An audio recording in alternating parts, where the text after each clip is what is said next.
Erwin Malfoy, the 28-years-old heir and next successor to the clan head's position, was a handsome man with long shoulder-length red hair.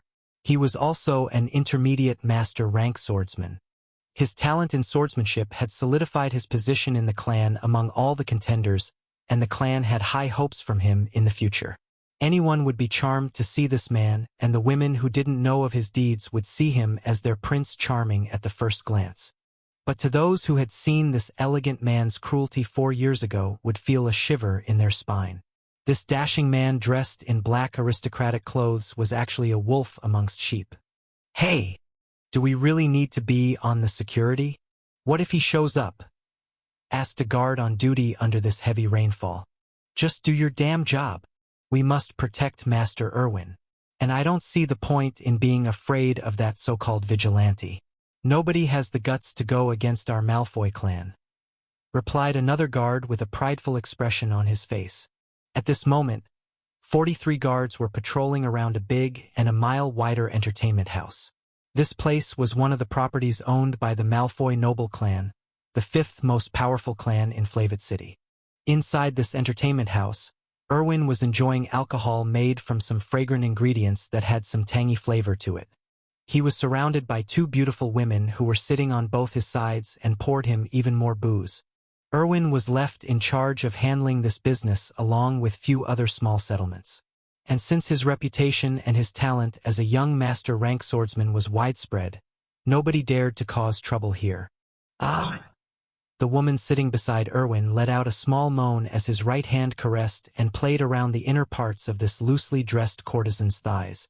Young master, you're being very naughty today, spoke the woman in a seductive tone as she pushed up her cleavage to the redhead man's arm and came closer to his ear and slowly nibbled his earlobe. Hey, not fair. Master Erwin is mine for tonight, complained the other woman who also dressed scantily and poured him another glass of alcohol. Don't you know, love only increases if you share it? Replied Erwin with a smug tone, as he fondled the second woman's assets with his left hand and carried on their overly adulterous display. Little did these people knew. A hooded figure in dark gray clothes was hearing their words from a mile away. His eyes were extremely vigilant, as if he was marking all the guard and security personnel around this establishment. The thunder and heavy rainfall had already put a gloomy feeling to this night. Thud! Thud! The 2 guards who were previously talking on the eastern entrance of this building fell on the ground after black and pointy spear-like extensions pierced through their chest and throat. The sound of their bodies falling was muffled by the heavy rain, and nobody even noticed it. Unlike how a normal assassin would choose to do things covertly, this hooded figure had no intentions to do things silently. This was none other than Azrael, who had marked this clan's future head as his first target, since this redhead man was one of the noble clan heirs who committed that heinous act 4 years ago. Pitter, patter. Water dripped from Azrael's long dark gray clothes that gave him a similar look to the Grim Reaper. His loud footsteps quickly attracted the attention of hundreds of customers spread across this huge and wide main hall, where they were escorted by beautiful females, varying from normal human females to elves and some females dressed in maid outfits with cat ears on their heads. Azrael's sudden appearance had piqued their curiosity. Suddenly, a loud announcement filled this entire hall. Anyone who isn't from the Malfoy clan, leave now, or I won't give you another chance before I kill anyone who remains, bellowed Azrael. Ha ha ha, who's this clown? He's ruined the good mood here, spoke one of the customers.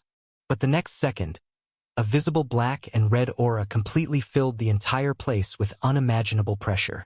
War dominance. Azrael released his war dominance aura at full capacity and made hundreds of the people fall on their knees in a single second.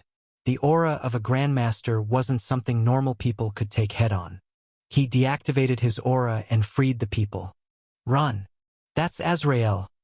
Shouted one of the customers and started running towards the main exit. What? Azrael? Gasped other people in surprise, but didn't dwell in the hall anymore. His name alone had put the fear of God in their hearts. Sooner, a huge commotion was caused inside this hall and on the upper floors as soon as Azrael's name was heard by the masses. People ran in a hurry and almost shook the entire building with their loud and hasty footsteps alone. Some people even fell in their footsteps as the name of Azrael, the adjudicator, was something no one inside the city wanted to hear. Although Azrael hadn't been active for the past few weeks, his name still had a huge weight to it. Who is it? A red-headed and bare-chested man ran down from the stairs with an epic rank sword in his hand. Soon, all the guards who had noticed the commotions ran inside the main hall and noticed the hooded figure who was still standing in the center of this building. "Erwin Malfoy, your penance is due," spoke Azrael in his grim and ghostly voice. "Ha ha ha! Do you know who I am?" said the red-headed man in a condescending tone. "I do, and that's why I'm here," replied Azrael. At this point, he was surrounded by more than 40 guards that consisted mainly of swordsmen and assassins. But the adjudicator had no hint of worry in his eyes. He looked at all the people that remained inside the hall after his earlier warning. There were only those who were part of this clan and those who loyally worked for them left at this point. "What are you waiting for? Kill that bastard," ordered Erwin. But without giving any chance to attack first, Azrael threw his fear toxin bombs, and multiple bursts of white fog filled this entire hall in few seconds. Many could barely see what was in front of them because this fog was simply too dense. But before all these people could recover from the surprise, a majestic and ghastly voice fell on their ears. "So then, shall we begin?" Under the thundering sky filled with heavy rain, inside a big entertainment house, was a scene of more than 40 well-equipped guards currently struggling to get a clear view of a hooded man who was encircled by them just a few moments ago. "Huh? What's happening?" asked one of the guards. Someone using smoke bombs in a group fight wasn't out of the norms, but people suddenly feeling like their senses and control over the body weakening in just a few seconds was completely unexpected. "Ar!" An agonizing scream filled the surroundings, and everyone who was encircling Azrael felt a dreary aura encapsulate them. Under his war dominance, all the guards felt like an ancient primordial beast was looking at them, as if it wanted to devour them and tear their bodies apart. "Charge!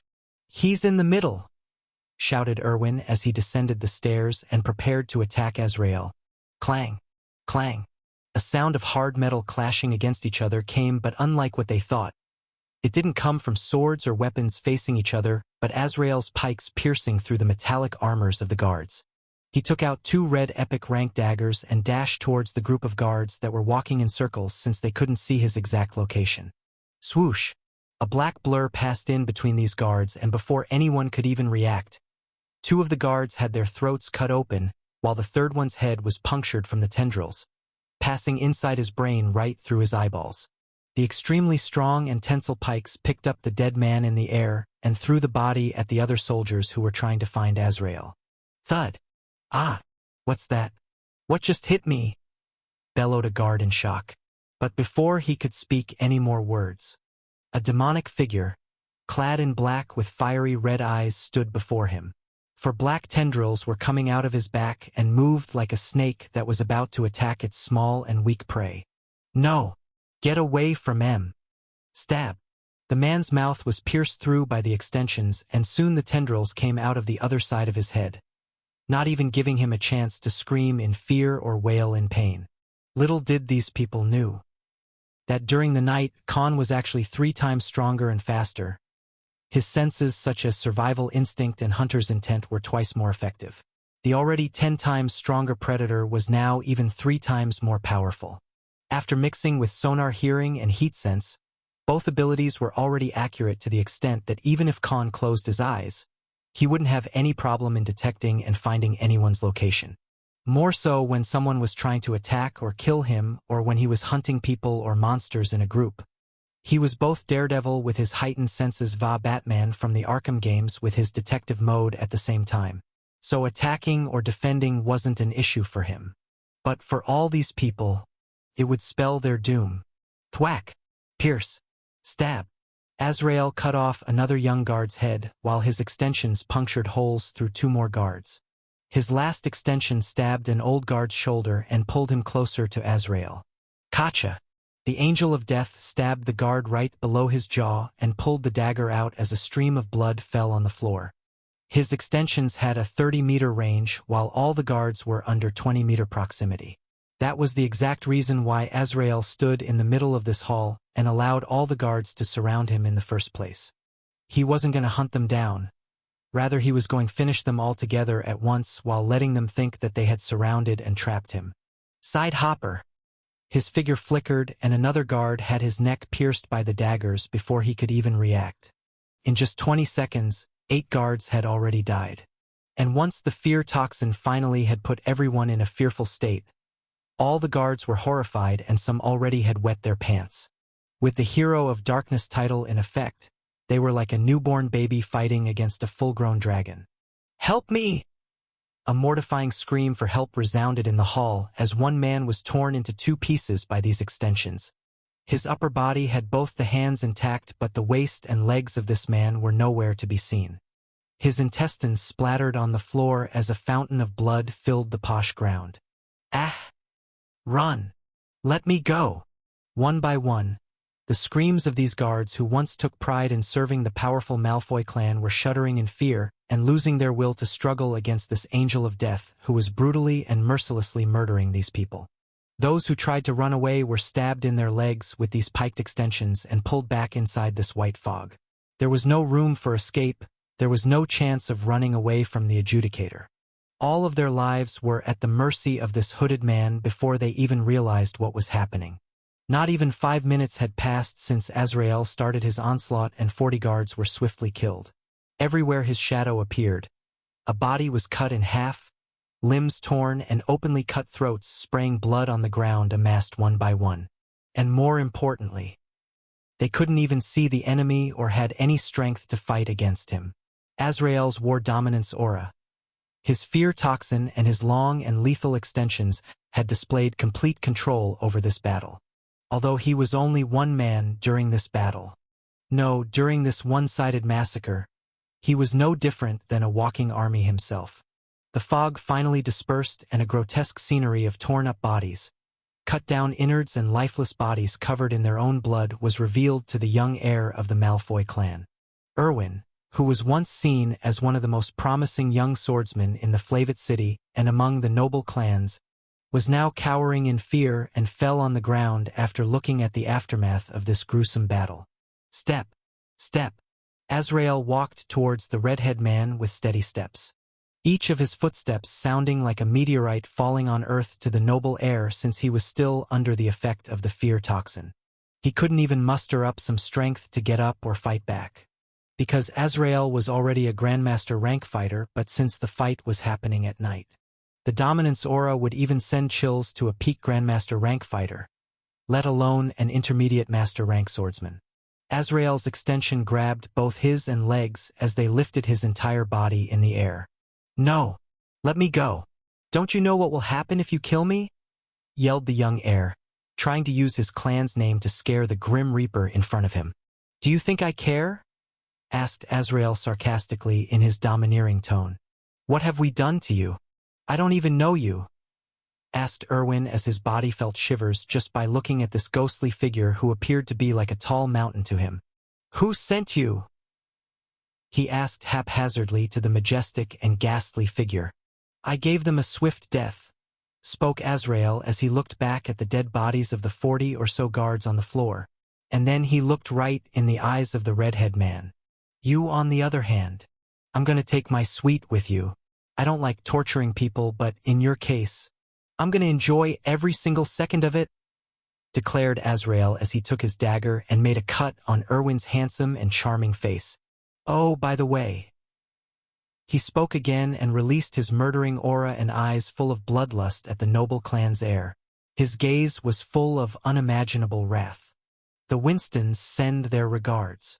The stormy weather had finally stopped and the dark clouds had finally cleared to let the serene white moon reappear and shine brightly on the city. Those who were still awake till this point heaved a sigh of relief and finally found the tranquility that was much needed for them to fall asleep. The rain had cleansed the city of its dirt and gave it a more refined look under this moonlight. But contrary to this pleasant sight, an empty go-down had a completely different scenario. "RHHHHH!" screamed Erwin as Azrael pulled another toenail out using a plier. His sobs of pain filled the surrounding. "No, please, Let me go. I will. I will give you everything I have," spoke Irwin as he barely had any strength to speak after having his seventh toenail pulled. And this was barely the start of this torture session. "Cry all you want. I've put an isolation magic formation covered under a silence barrier. No one is going to hear your screams, so no need to hesitate if you want to beg. I'm not the judging type," spoke Azrael as he put the plier on the side. "Your people must have been informed by now and should be looking for you, but they'll only find you when I'm done," scoffed Azrael. Irwin was tied to a chair at this moment, and his ligaments along with the tendons in his arms and legs were cut down by Azrael. Even if he managed to get out of the iron chains that tied him, he still won't be able to get up on his feet or run away. At this moment, he didn't even have the ability to move, rather only endure the torture.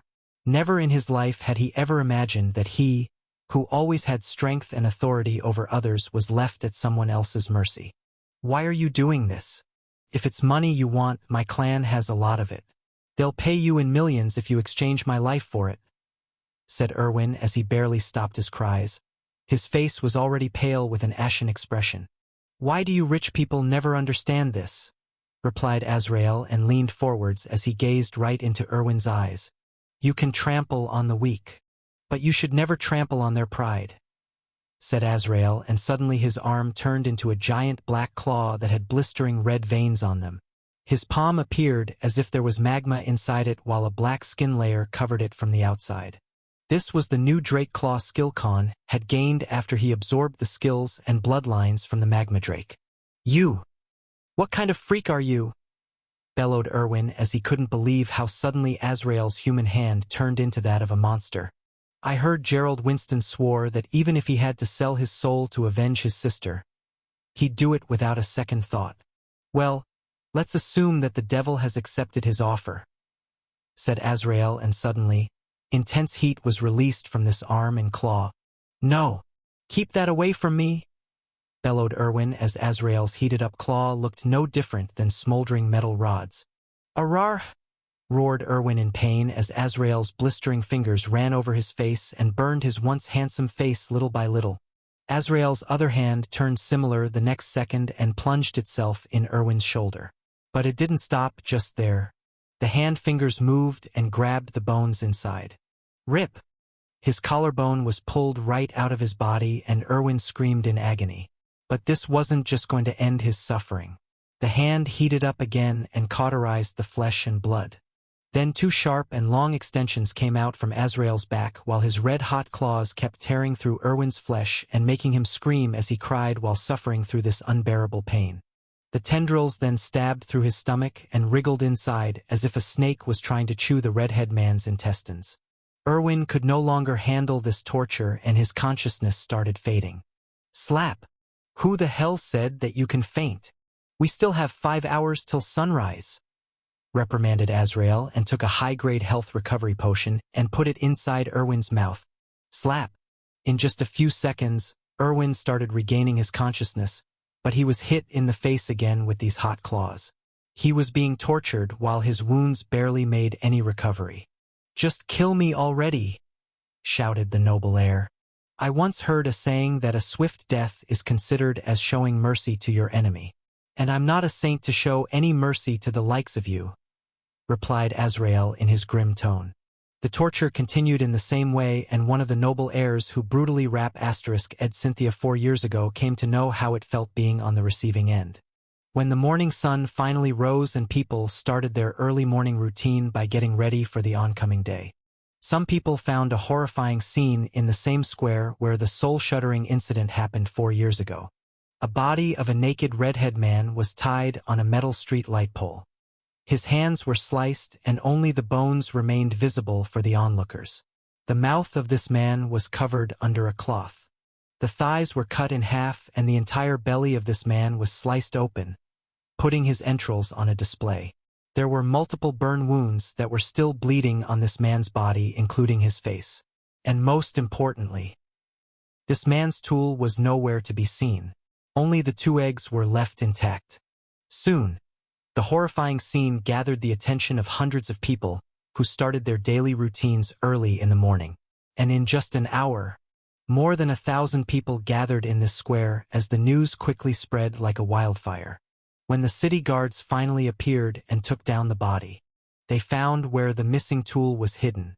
It was inside the dead man's mouth. The men amongst the crowd shivered in fear as they finally saw what happened to this man's biggest treasure and covered their crotches in reflex. But the whole scene had taken a different turn as all the onlookers read the words written with blood on the wall behind the dead body. These words were not any warning like the previous times. No, they were the declaration of war. The heirs of the noble clans shall pay for their sins. They can run from me. They can hide from me. But they can never escape my wrath. Levi Strabrort, the first in the line of succession of the Strabrort noble clan's head position, was a pure-blood elf. His father was the current clan head and his mother was one of the leading businesswomen in the city who ran a company that specialized in magical artifacts and pharmaceuticals. This clan was specially made of elves, and other people of different races only served as their servants and guards. Unlike the other clans who specialized in weapon-based classes va professions, the Strabrort clan preferred to have their members lean towards magic va alchemy. Only a few were focused on the weapon fighter class, and they served as the people in charge of security of the clan. But despite their exclusive classes, the clan was feared by many because the Elven clan was an absolute beast when it came to large group battles. Even an army of 5,000 could be wiped out by this clan's 500 mages. The clan head himself was an intermediate grandmaster rank mage. Hence, the clan was currently ranked third in terms of power level va influence in Flavit City. Levi inherently had a talent for magic and was considered a genius amongst his peers. But he also inherited his mother's cunning nature. Amongst all the other noble clan heirs, he was feared by many because Levi was an intermediate master rank mage. He had already displayed his intellect and ability to master various elemental spells. No other noble clan's heir ever looked down on him. Although his appearance was that of a young, short and skinny person which made him barely look like an 18-year-old boy. In actuality, he was 43 years old. Just that the elves aged differently than the other races and their physical appearance made them look far younger. Even the current head was more than 100 years old but looked like a man who just entered his 30s. He was the one who settled the clan here when the Flavit City was established more than 50 years ago. It had been 2 days since Azrael's declaration of war on the noble clan heirs, and the public display of Erwin's dead body hung up in the same square where they had Rap * Ed the old blacksmith's daughter. The list of those noble heirs also included Levi. Their entire circle was in uproar, and all the noble clans had raised the security on the clan heirs who were guilty of the crime on that dreadful day 4 years ago. At this moment, inside a pristine and beautifully decorated room, the father and son duo were sitting and talking with each other. "Are you worried, son?" the father asked. "No, father, not at all." He got that redhead runt because of the element of surprise. But since he was foolish to declare war against the noble clans, he can no longer move openly or try to kill us since everyone will be expecting him. Replied the young elf. "I'd say he's nothing but a brash individual who thinks too highly of the little strength he has," said the noble clan heir in a condescending tone. "Listen, Levi. There are 2 types of people who make such types of declaration against powerful people. One type is who overestimate themselves, while the other type is who has the absolute strength to deliver upon their words. And this Azrael seems like the second type to me," said the Strabrort clan head. "And why do you think that, father?" asked Levi. "Because if he was afraid or unsure, he would have killed the heirs silently one by one after finding the opportunities and then make a bold statement in front of the entire city as he did. But in this case, he wants to let the noble clans know that he's coming. He wants to put fear in the remaining 3 heirs and even scare the noble clans in the process where they're constantly vigilant and fearful of losing their clan head successors. That's not something someone without a plan or someone who is overestimating themselves does," spoke the father and gazed back at his son. His eyes, full of wisdom and experience, had already established why he was the current head. "So what do you propose, father? I shall cower in fear and hide inside the mansion?" asked Levi as his eyes turned somber. "No, I rather have a different strategy. How about we lure him out instead? Asked the elf. There's no use, father. The other clans already ransacked that peasant blacksmith's place. He has gone missing, and not even a trace of his presence was left in that small house. I feel that old bastard was the one who asked this vigilante to target us. Explained Levi. Then that only leaves us with another choice. Spoke the father as he sat on the comfortable chair next to his son. If you leave your doors open, the enemy will walk in. And if the hunter thinks that he has trapped you, then it's you who has trapped him. Spoke the elf with a smirk on his face. When the night finally descended and the cold environment filled the surrounding of this huge mansion that was even bigger than the Adventurer Association. At this moment, there were more than 400 guards and mages stationed over various entry points of this massively wide property. Multiple detection barriers and trapping magic formations were placed around this huge mansion where the entire Strabert clan lived. From 2 kilometers away, a hooded figure looked at the heavily guarded mansion. For him, it was the day of deliverance. Khan had already relocated Albestros the next morning after he put Erwin's body in the square. He knew that the noble clans would come for the old Grandmaster Blacksmith first and maybe even torture or use him to lure him out. He wasn't an idiot to leave such a huge advantage in the hands of his enemies. The old man was hidden inside a rundown warehouse in a desolate area of the city where no one lived at his point. It was also a good place for the old blacksmith to carry his forging, as he already had all the tools and resources to forge Khan's order. While the old man would keep himself busy, Khan would take these heirs one by one. In the current moment, Azrael had noticed the tight security and barely saw an opening to enter inside this clan's headquarters. How smart. They left only 2 openings for me to enter through, so I would walk right into their trap. Spoke Azrael, donned in his dark gray robes. He let out a light smirk and gazed at the mansion again with challenging eyes. Fine then. Let's see who outsmarts who. The entire mansion was full of hundreds of guards and mages at every corner. This scene appeared no different than a fortress being on defense against an army of enemies. But in this case, the enemy was actually just one guy. Khan, who was now in his other persona of Azrael, thought of a viable plan on how to infiltrate inside this heavily guarded mansion. Get help won't work here, thought Khan. Distraction won't work either. They're not that stupid to not see through it. Plus, the numbers are too many. So how do I enter? He thought about his viable options given the circumstances, as how he was all alone on this task. His thought process was already 3 times faster than a normal person. Khan's gaze landed on 2 elven soldiers who were out of the formation and also at the main entrance of this mansion. He quickly adapted to this current situation and made his move. His figure mixed in the dark shadows as he used Shadow Walk and disappeared from the spot. 10 minutes later, boom! An ear-deafening and groundbreaking explosion happened at the main gates of the estate. A 500 meters radius was blown up, and more than 60 guards who were stationed around this area were incinerated and obliterated as the destructive explosion shook the ground, and the shockwaves alone broke all the windows of the mansion. Hundreds of guards fell on the ground from the tremors, and many were left gobsmacked. All the protection barriers were destroyed on the front side of the mansion, and all the detection magic formations were now on red alert. "Enemy attack!" shouted a mage. "Be on alert! Don't let anyone escape!" commanded the head of the clan, who was sitting in a balcony and overlooking at the security with his eagle viewpoint.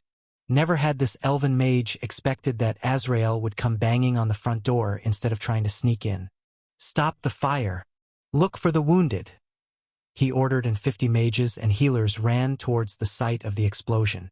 Just this unexpected huge explosion had completely put their defense line out of formation. "Mana bombs! He's using mana bombs!" shouted one of the mages. 6 guards died just like that, and the clan head had to send the same numbers to guard and defend this side. "This is just a distraction," spoke the clan head. "Help!" A loud and pleading voice fell on the clan head's ears from the left side of the estate. An elven guard who was drenched in blood and had half of his face cut with a sharp weapon was running haphazardly towards the left entrance while carrying another guard on his shoulder. "He's here. He tried to kill us in the woods," warned the guard and informed about Azrael's location. "Everyone, charge and find him. Kill him on the spot," ordered the clan head.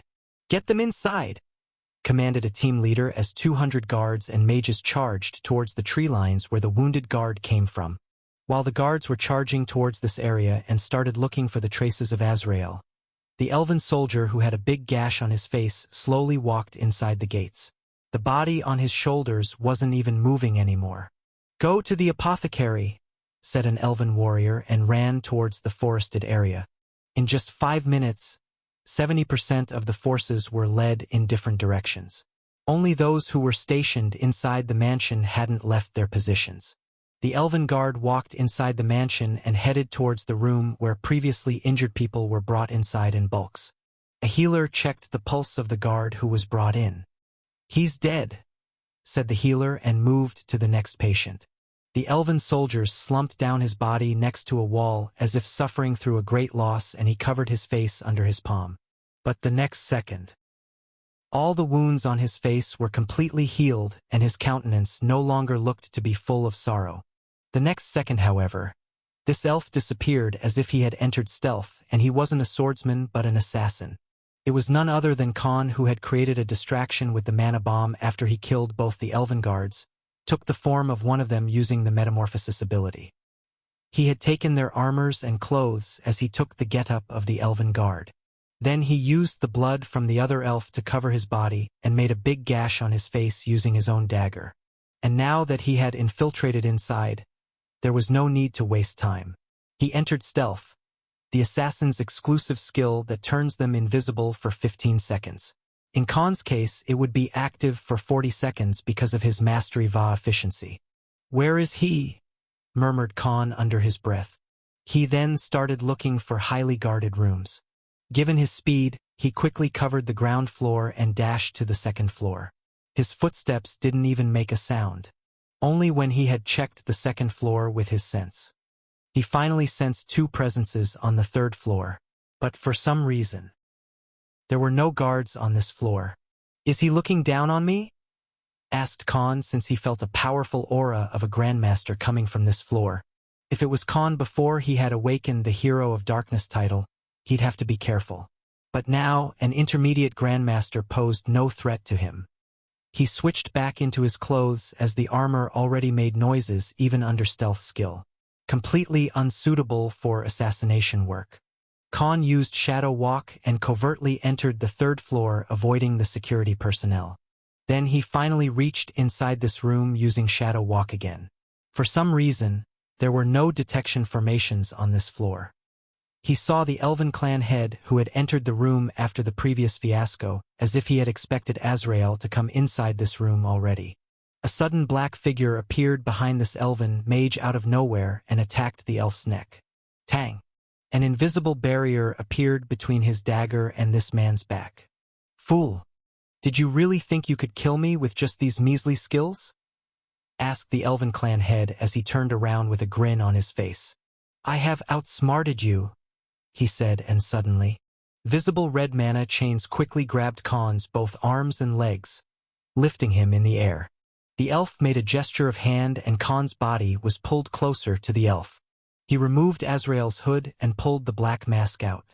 But before he could say anything in surprise, Khan replied in his cunning voice, "You may have outsmarted me, but I outsmarted your outsmarting." Ftwoo! Khan, who was already very close to the elf's face, spat his poison acid on the elven mage's face. As soon as the elf was suddenly taken aback by this unexpected attack, his mana chains disappeared. Khan quickly cast a silence barrier and didn't even let the elf clan head's screams out of the room as his face melted after the jet stream of Khan's venom acid hit him. Khan had already anticipated the mage being able to sense his presence and naturally would have prepared for some life-saving skill. So he allowed himself to look like an overconfident assassin and then got caught by the enemy, just so he could get close to the overjoyed clan head and then catch him by surprise to end the battle without any real fight. Just in 10 seconds, the elf's body lied on the ground, his face and skull melted by Khan's venom acid. Khan then looked at the clan heir, Levi. Levi, who was overjoyed after Khan had been caught instantly, now had a horrified expression as he saw his father getting killed right in front of him. Khan gazed at the elven heir and gave him a sinister smile. He looked no different than the masked main character of the movie V for Vendetta. He deactivated the silence barrier and spoke again. Now then, your turn. Author's note: don't worry guys. The story isn't going downhill with this hero of justice plot.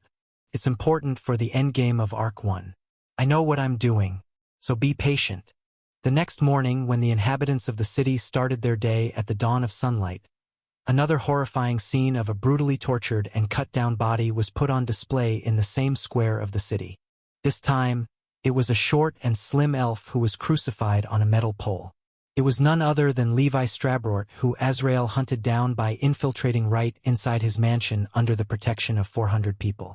The whole clan was in an uproar now because their clan head was dead. Va, the successor, also went missing.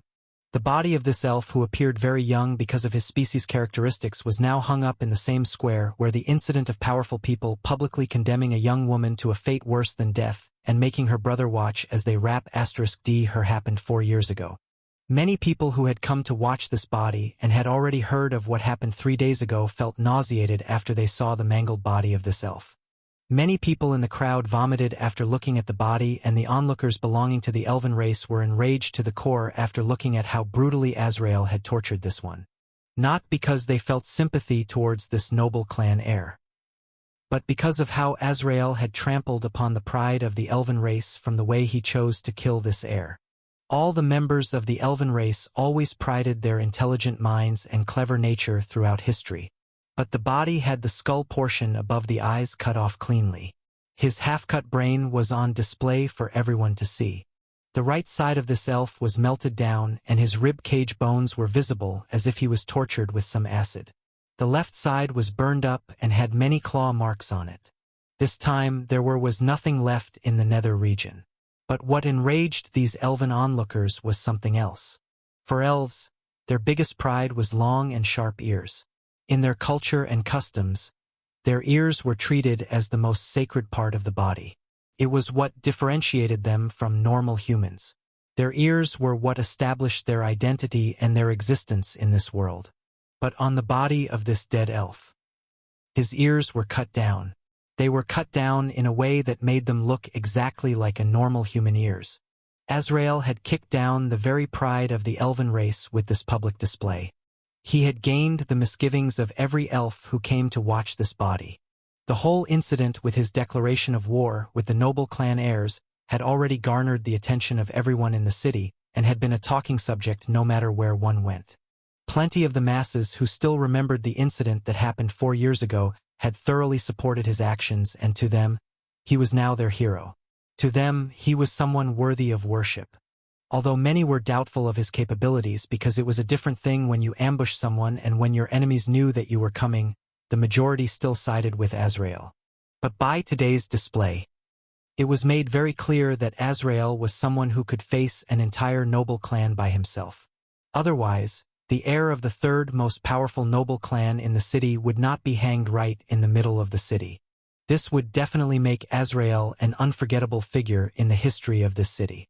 At this moment, Khan was having his breakfast in his house and ate as if nothing had happened yesterday night. "All right, I'm full. I'll be reading in my room. Don't disturb me," informed Khan to Jerome. "Sir, aren't you going to partake in the war against those monster hordes that are coming out of the Bromner dungeon?" asked Jerome. "Not my problem. The military the Adventurer Association can deal with it. Besides, no one has come asking for my help or tried to hire me either," replied Khan. His hands were already full with gathering information and doing reconnaissance on the capabilities and reach of these noble clans their heirs. He was in no mood of getting mixed in with these affairs, even though it was him who cleared the dungeon and caused the outbreak.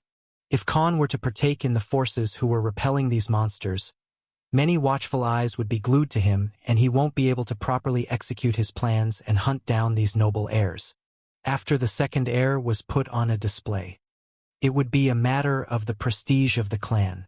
If they couldn't even protect their heirs from Azrael, they would no longer be seen as strong and powerful people but posers who were scared of just one man.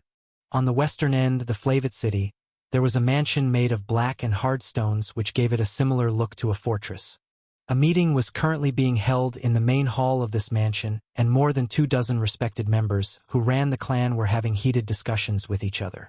All these members belonged to the tigerkin species, and the colors of their furs varied like a rainbow.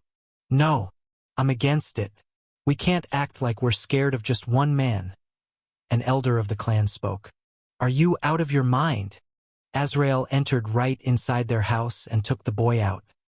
He even killed their clan head despite being surrounded by the army of mages, which even we had to be wary of in the past. "Do you still think he can't do anything against us because he's just a single person? Use your little brain for once," rebuked another elder. "Silence!" A domineering and authoritative voice shut all noises up. At the end of this hall, a 4-meter-tall green tigerkin was sitting on the seat of the clan leader.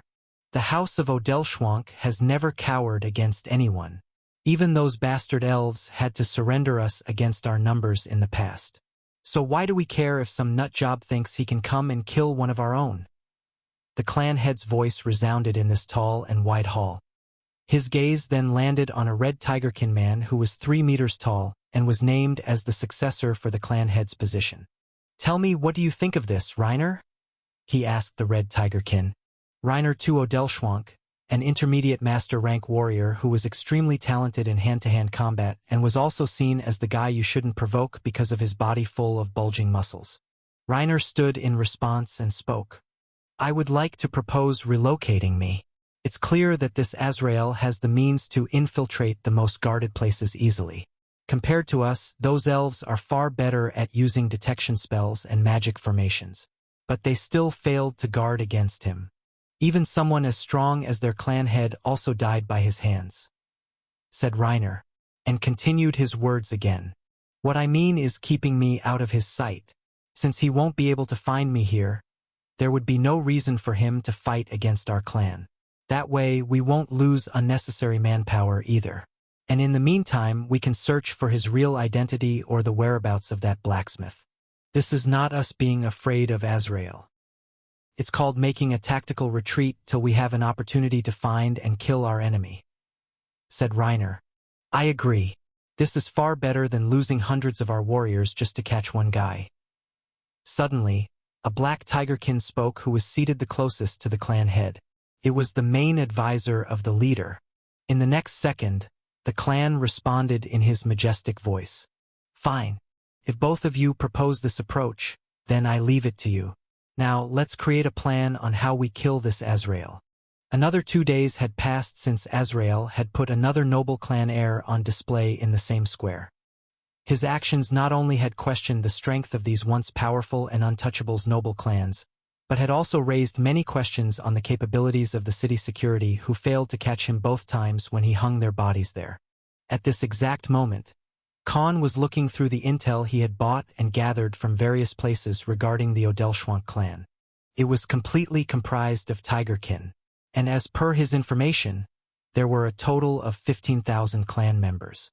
A total of 4,000 were trained soldiers who would be ready to fight at any moment's notice. Far more powerful than the Elven clan, and it was currently the second most strongest clan in the city. But amongst all the powerful clans, this one didn't restrict their members to just study one form of profession or force them to learn on melee or magical classes. Their motto was straight and simple. The clan comes first, everything else later. And with their advantage in population via the variations of classes in their ranks, this was a force to be reckoned with. They had everyone from healers to long-range archers, from melee class fighters to long-range attacking mages. And their headquarters was something that could stand against a siege for weeks without falling. Even the mana bombs he had left would not help him easily breach their walls and infiltrate their fortress-like mansion. "Bayek, stop slacking. Don't you know we have to leave in the evening? The clan elders and the head have tasked us with protecting Master Reiner." A black tigerkin with blue stripes yelled at the white tigerkin with orange stripes. Yeah. I'm coming. I just don't understand why are we even running in secret. That Azrael wouldn't dare to infiltrate our headquarters anyway," replied this 4-meter-tall tigerkin who put some documents in a leather pouch he had on him. Since when you have been getting curious about our orders? You always follow them without asking questions. Asked the other tigerkin. It's just that I don't see a point in taking Master Reiner away for a safe house. This is just unnecessary. Spoke Bayek. Don't tell anyone yet, but I heard one of the elders say that they're planning on letting Azrael right into a trap using Master Reiner as a bait. Not only they won't fight him, but they'll also let him enter close to Master Reiner's house, which will have entrapment magic barriers Va formations. I hear the plan is pitch perfect. The reason we're hiding Master Reiner is that the clan head doesn't want to take any chances as those puny elves did. Replied the Black Tigerkin. Better be safe than sorry, he said again and started packing his weapons and necessary items. The Odelschwank clan had already orchestrated a plan to trap Azrael.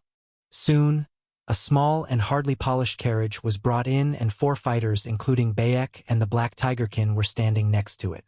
A red tigerkin dressed in high-grade and dashing martial artist-style clothes walked towards them. All the assigned guards bowed in front of this new addition. Master Reiner, it's about time we leave, spoke one of the guards. What's with this carriage? Asked Reiner. Clan advisor ordered us to keep it low-key and not raise any suspicions.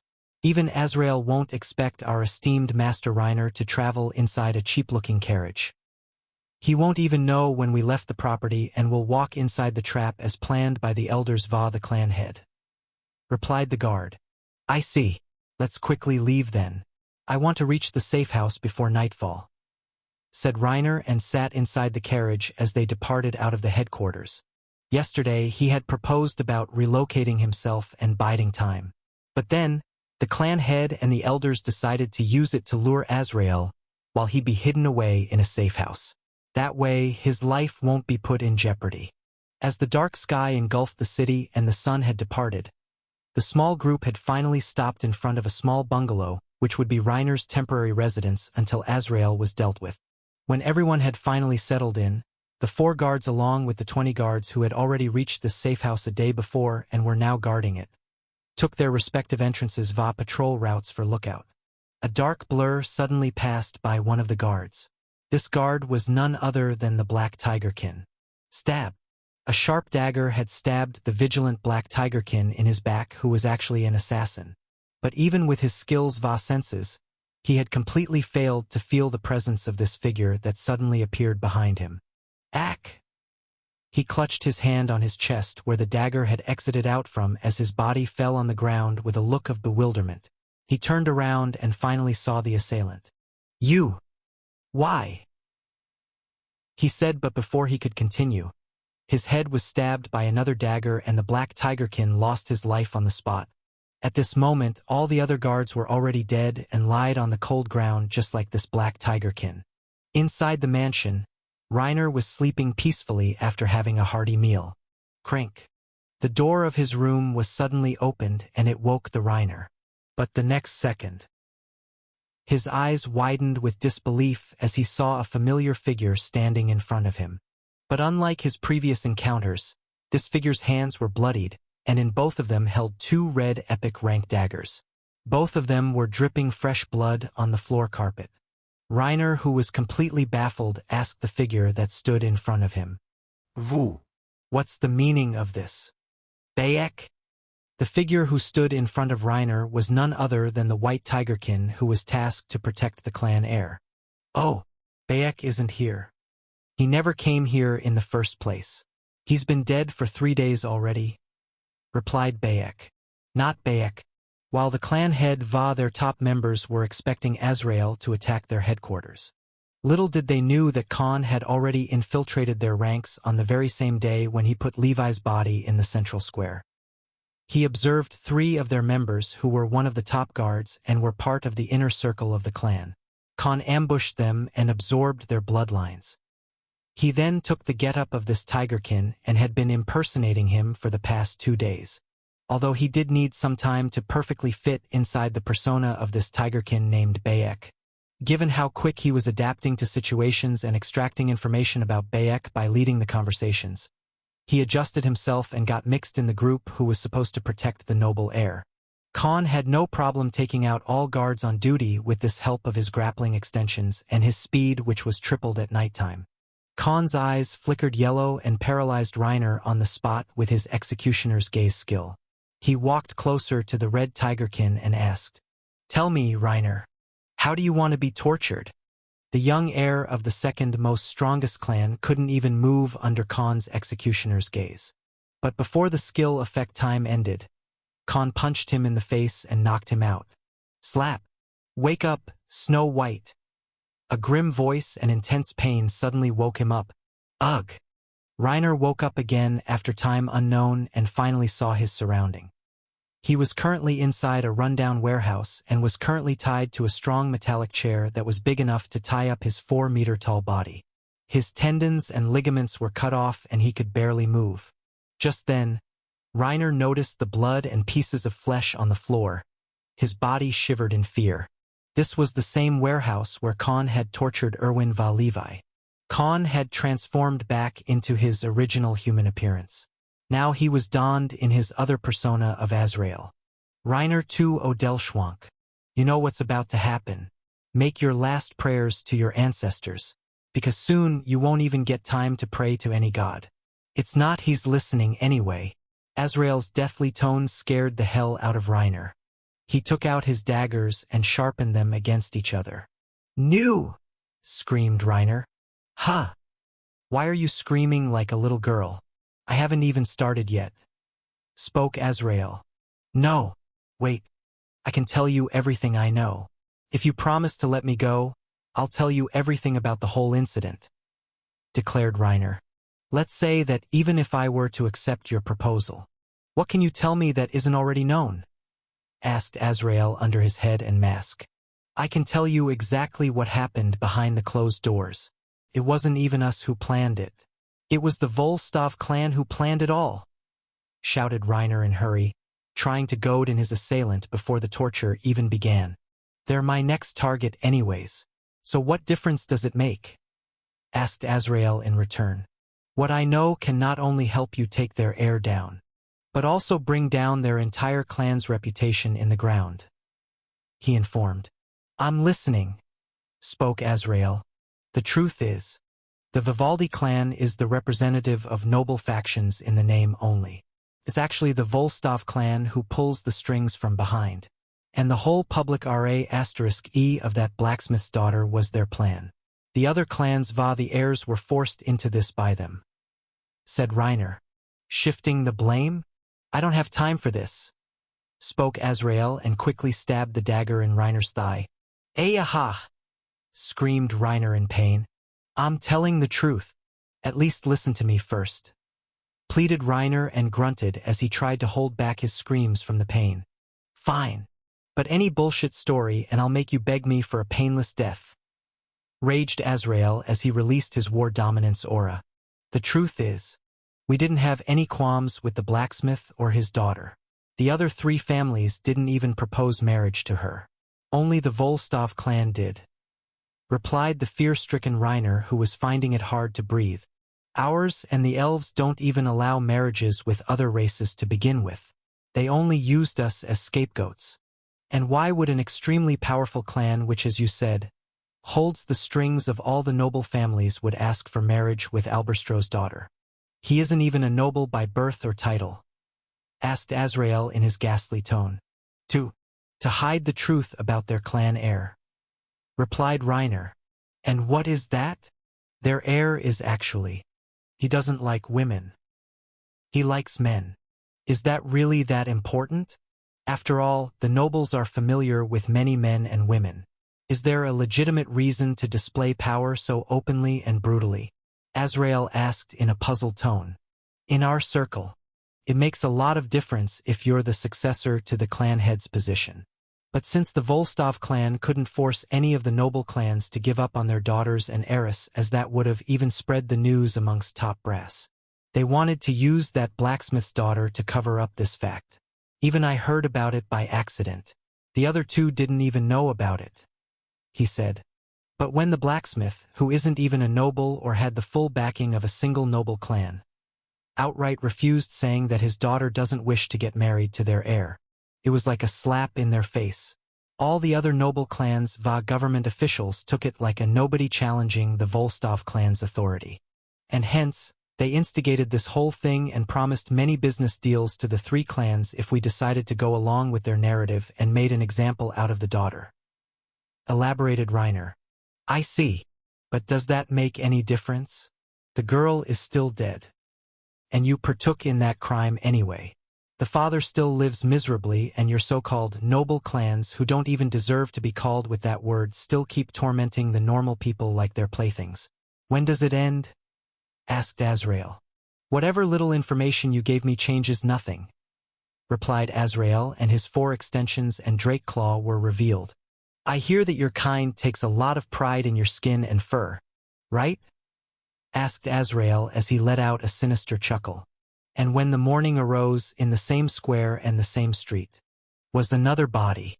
This time, the assassins from the noble clans and the guards from the city security were already awaiting there, as if they had already expected him to bring the body of the Odelschwank clan heir to hang. In front of Khan, who was comparable to peak grandmaster during nighttime, they didn't even see him coming. Khan as Azrael didn't kill any city guards who were just doing their job and were following orders and came here to catch him. But he didn't leave a single assassin or any other fighter from the noble clans alive because they were here to kill him. All he had to do was use Shadow Walk and finish off the hidden enemies before they could even alert their allies or anyone else. When the common populace saw the huge body of the Tigerkin, many people retched after looking at the bleeding and shredded body. The Tigerkin was skinned alive. This time, Azrael had earnestly enraged the beastkins who prided their skin and fur.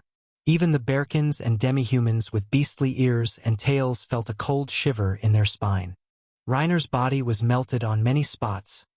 His skull was wide open from the middle, and his own tail was what Azrael used as a rope to hang his dead body. Another set of words written with blood were present there on a nearby wall. 3 down. Only 1 remains. Prepare everything you can, because I'm coming. After Azrael's open challenge and another one of the strongest noble clans failing to protect their heir had caused an uproar in the city of millions of people. It was as if every person living inside Flavit City was now a spectator and wanted to see how Azrael would now kill the last heir and deliver upon his declaration of war. And because of this open challenge, the Volstov clan couldn't even relocate their clan heir or send him to another city. If they did, they'd be a laughingstock for generations to come. But this time, no one would be looking down on him.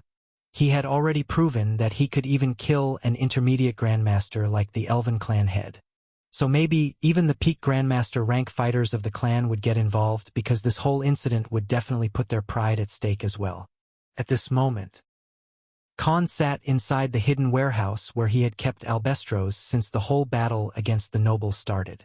Khan, I think you should stop, said the old blacksmith as he walked behind Khan, who was looking through the city maps and archives he had found on the Volstov clan. He wanted to use the best plan he could come up with to find the heir and leave out of their headquarters alive. Why did you say so? Getting cold feet? Asked Khan to the albestros who was standing behind him. No, you've done enough for me already. There's no need to carry this on, he said. You think I can't kill the last one? Asked Khan.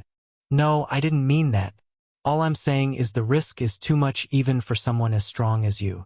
As much as I'd love to see that bastard dead after everything you told me about the real truth and why they killed my daughter Vasun, I can't have you get killed in the process either, said Albestros in a heavy and caring tone.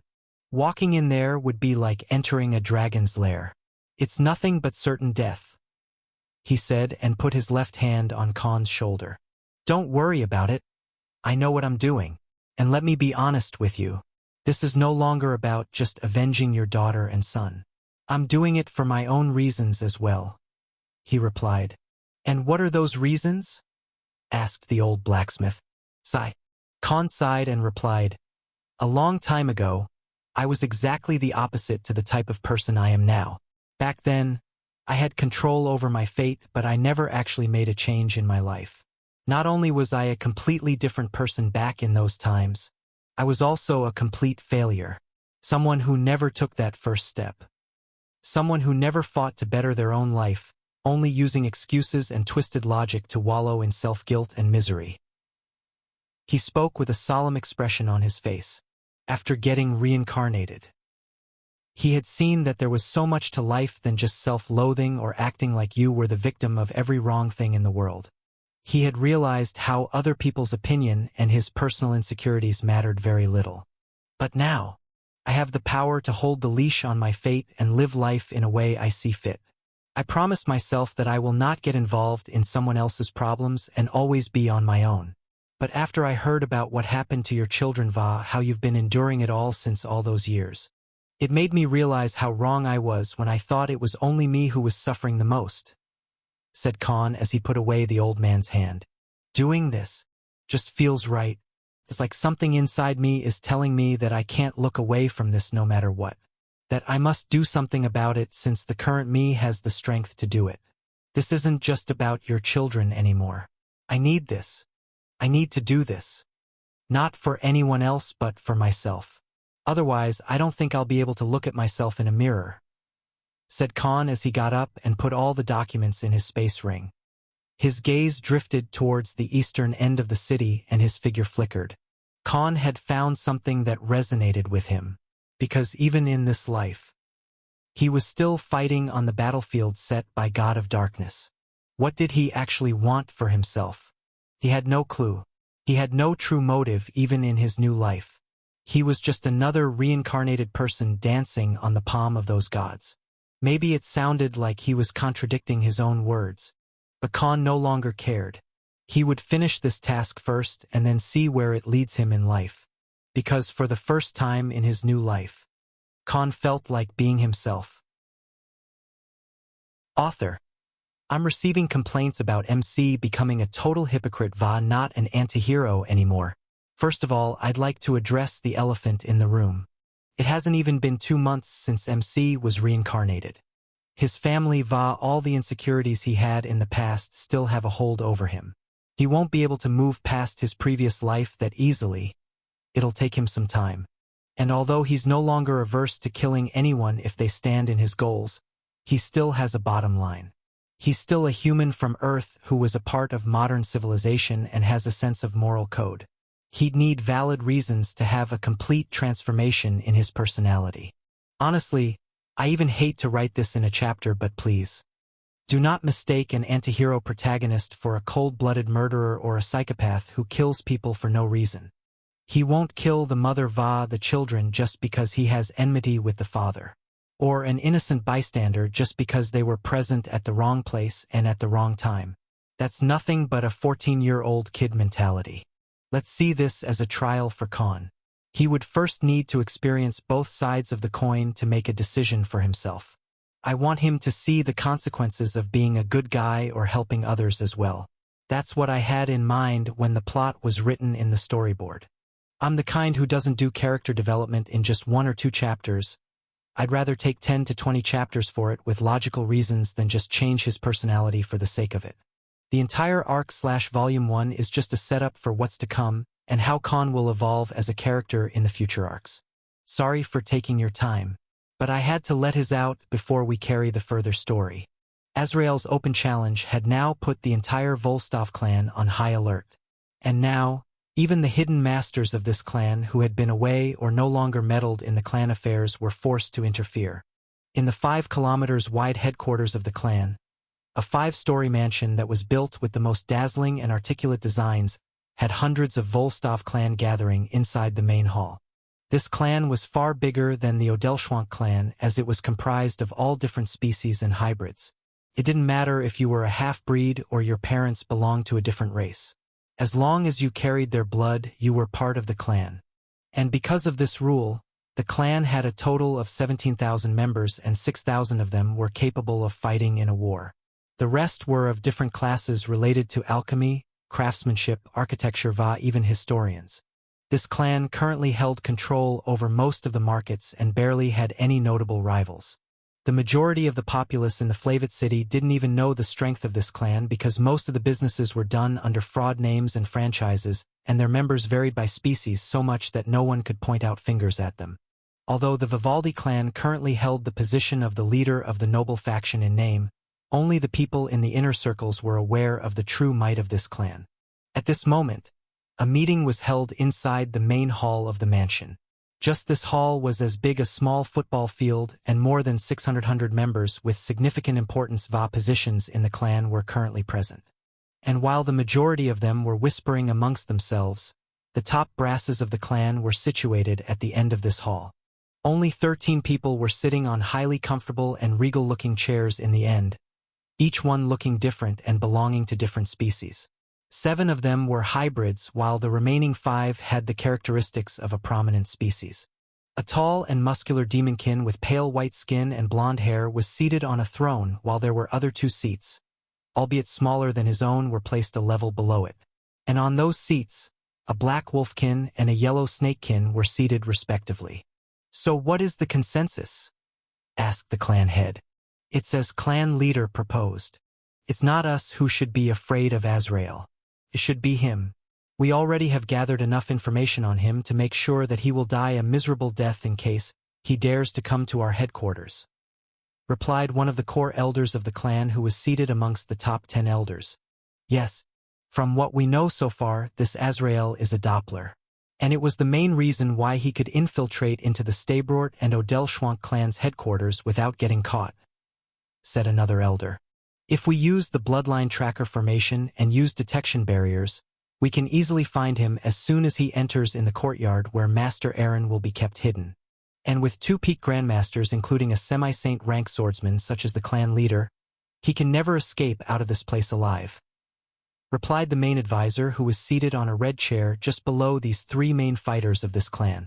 "But how do we make sure that anyone who isn't a part of our clan gets detected by this bloodline tracker formation?" asked the clan head in his majestic and domineering tone. Dormammu Volstov was the current head of the clan, who had reached the semi-saint rank under just 72 years of his life. A true talented powerhouse who was feared even by someone like the magistrate of Flavit City. If not for someone like Commander Strays Boltimir va Solomon Elfenheim present in this city, this man would be an absolute ruler who would be unrivaled unless a saint rank fighter showed up. "With the use of these," said the main advisor, who was a mage, and a small chest full of red amulets was placed in front of the elders and big 3 of the clan. "There are only 17 of these. Each one carries the blood of our clan. We can use them as a conduit to keep a track of anyone entering and leaving. Anyone who isn't wearing them will be seen as an intruder by the bloodline tracker formation, and we will be alerted," replied the main advisor. "How are we going to distribute them then?" asked one of the elders. "The 6 peak master rank fighters of the clan who will be put on the security the 4 mages in charge of the magical formations will be given each of them. The clan leader, Master Jean, Master Connie, and myself will get 4. As for the remaining 3, they will be given to Master Aaron and Master Bartholomew. The last one will be kept as a reserve," explained the main advisor. "What do you think of this, Bartholomew? It's your son whose life is in danger here. Do you accept this arrangement?" asked the clan head as he gazed at his right side, and a blonde-haired man who appeared to be in his 50s stood up from his chair. "I have no problems, clan head," he replied with an obedient tone. "And you, Aaron?" asked the clan head again to a human male with blonde hair who looked like he had just entered his 30s. "I have no problems as well, clan leader. I trust the capabilities of our clan the might of our grandmaster rank fighters," replied the handsome and elegant clan heir. "Then it is settled. Now let's talk about complete security arrangements.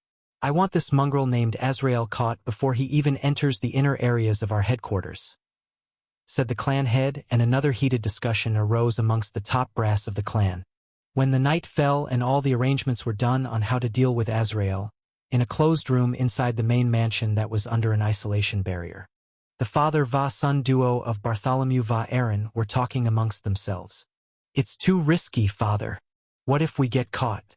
Even if I'm the successor to the clan head's position, we will be killed if they find out," said Aaron with a serious tone. "Don't worry, son. I know what I'm doing. We will use this Azrael as means to avoid any suspicion. And with the excuse of his attack on us," The father stopped his words and let out a sinister smirk as he spoke again. "We will kill the clan leader." The father and son duo kept on discussing and quarreling over their plan. For Bartholomew it was a golden opportunity, and for the Aaron, it would spell their doom. "The risk is too great, father. And what if those people fail? There are also 2 peak grandmasters who could also join, and those people won't be able to kill the clan leader," yelled Aaron at this father. "You fool! Do you really think that bastard will actually let you become the next head? Sooner or later, he will find some excuse such as your taste in men and use it to null your succession. Do you think the news of you not being interested in females was leaked to others easily?" asked the father. "You mean?" spoke Aaron. "Yes. I recently found out as well. This whole fiasco happened because the clan leader wants his own son to become the next heir, not you who won the competition and the title fair and square," replied Bartholomew and continued. "Just the incident with the blacksmith's daughter was also part of his plan all those years ago. We just couldn't see it. And he will use it when the succession ceremony comes next year. He has been biding his time for all those years. And now this whole thing with this irritating Azrael bastard. He will use it to take away your right and make his own son get this position. Only if I was a peak grandmaster myself, I could have made a firm stand. But only those with the bigger fists make the rules," explained the father. "But are those people reliable?" asked Aaron. "Don't worry. They're all professionals. I've used my entire life savings to hire 3 of their peak grandmaster assassins from the capital. They should reach Flavit City by tonight. Even someone like the clan head won't be able to fight the 3 of them together. All I want is to see you sit on that throne. Even though I was robbed of my chance to be the clan head, I want to see my son sitting there and commanding our clan," said Bartholomew. "But how do we even get them inside the clan mansion? The security will be too tight and all the entrances will be protected. Even a bird won't be able to get inside without getting detected," asked the clan heir Aaron. "What good is security if someone from the inside opens the door for the intruders?" asked the father in a cunning tone. "Unlike those buffoons, I know many secret locations and pathways that were created by our first clan head. The second and now the current clan head never studied those records and blueprints. They don't even know that there's a secret passage right beneath the eastern end of the mansion," explained the father. "I can get those people inside and they'll finish the job. With the clan head out of the picture, we can blame it on Azrael and have the entire clan start a manhunt for him. With this, no one will challenge our authority. Even if Jean Vakani did, they'd be branded as traitors who are going against the clan rules. Everything will go in our favor from now on," spoke the father, a devilish grin on his face. Khan had been doing reconnaissance for the past 2 days. Although there was no time limit or a target of certain days given to him to kill the last heir. He wanted to do it in under a week and be done with this war with nobles.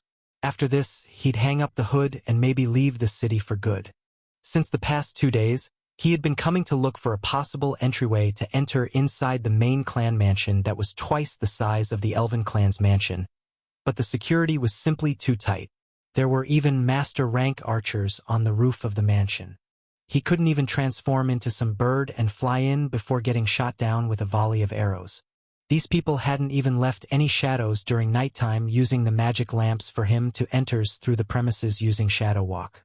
All the possible entry points were gone, and the most frustrating part was they had already expected him to come under a disguise. Many bloodline tracking magic formations were placed on all the gates. So if anyone who didn't carry their clan's bloodline entered through the gates, they'd raise an alarm and an army of fighters would drop upon them. Even if he were to get mixed into the goods va rations that were brought inside, he would still get caught. This is just too hard.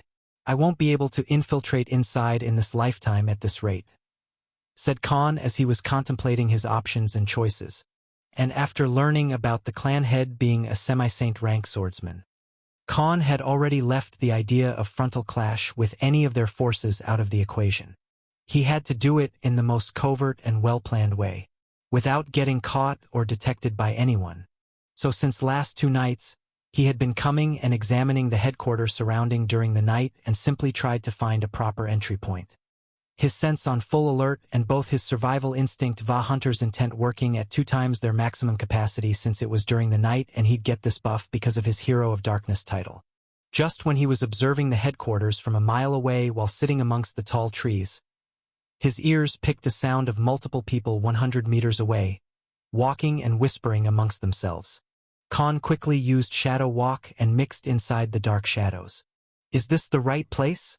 The employer said he'd meet us here during the night," said a man completely dressed in black robes. In his hands was a glowing map. Creak. Kom. Suddenly, a 5-meter stone boulder that was at the foot of a small peak started moving on its own, close to 50 meters away from Khan's position, and his ears picked up the noise. A secret passageway was opened and a blond middle-aged man came out from the other side of this stone door. He looked at these people who stood just 10 meters away from this stone passage entrance. "Follow me. We only have this night," he said and gestured to the 3 men to follow him. Khan, who was watching everything from afar, smiled and spoke to himself. "Thank you, plot convenience." The sudden emergence of these black-robed men surprised Khan. But when he saw the suddenly opened door that came out of a stone boulder which was hidden in plain sight, he thanked whoever was watching over him. But he wasn't hasty to rush in the door because the aura that came from these people was that of peak Grandmaster rank person. Even the blonde man was an intermediate Grandmaster. If he were to fight with these people, he'd at best be able to kill the blonde man and maybe one of the peak Grandmaster fighters with the element of surprise, and that too with his Hero of Darkness title Va Berserk God mode being active. Otherwise, he'd be a headless chicken if he were to fight any one of these people during the daytime. Since he wanted to avoid suspicion, he had stopped visiting dungeons and also no longer had any high-grade monster cores or mana ores on him to eat or absorb them because he used them to resurrect his subordinates. And with the whole time being spent after that on hunting these noble clan heirs, his strength was still the same before he fought the Magma Drake dungeon boss. It was more than enough to take out an intermediate Grandmaster easily during the night with all his buffs, but he'd still struggle in front of a peak Grandmaster. And there were 3 of them. So unless he was an idiot who overestimated himself because of some OP buff skill, it had best to stay out of these people's sight. The men soon followed Bartholomew in the passageway. Khan had also followed behind them using Shadow Walk and maintaining a distance so that they don't sense him. His aura and his presence was already hard to detect, and during the night, the Shadow Walk skill and all his magic skills were also twice more effective because of the title. So he was able to follow them from 20 meters away without getting detected. "Tell us about the target. And what do we need to avoid to ambush him quickly?" asked one of the masked and hooded men. "As you already know, this vigilante named Azrael has declared a war on our noble clans. He already killed 3 noble clan heirs and wants to kill my son next. But it presented me with a perfect opportunity to use his name and kill the clan leader. You do the job and make it look like Azrael did it," spoke Bartholomew and took out 3 parchments and gave them to the assassins. "Here are his attack patterns and the type of wounds he makes while killing his targets. All you have to do is make similar wounds on the clan leader after you kill him, and all the blame will be shifted onto him. Given the reputation of your Deathly Hallows assassin organization, I hope you'll be able to kill a semi-saint rank swordsman since there are 3 of you," informed the blond middle-aged man.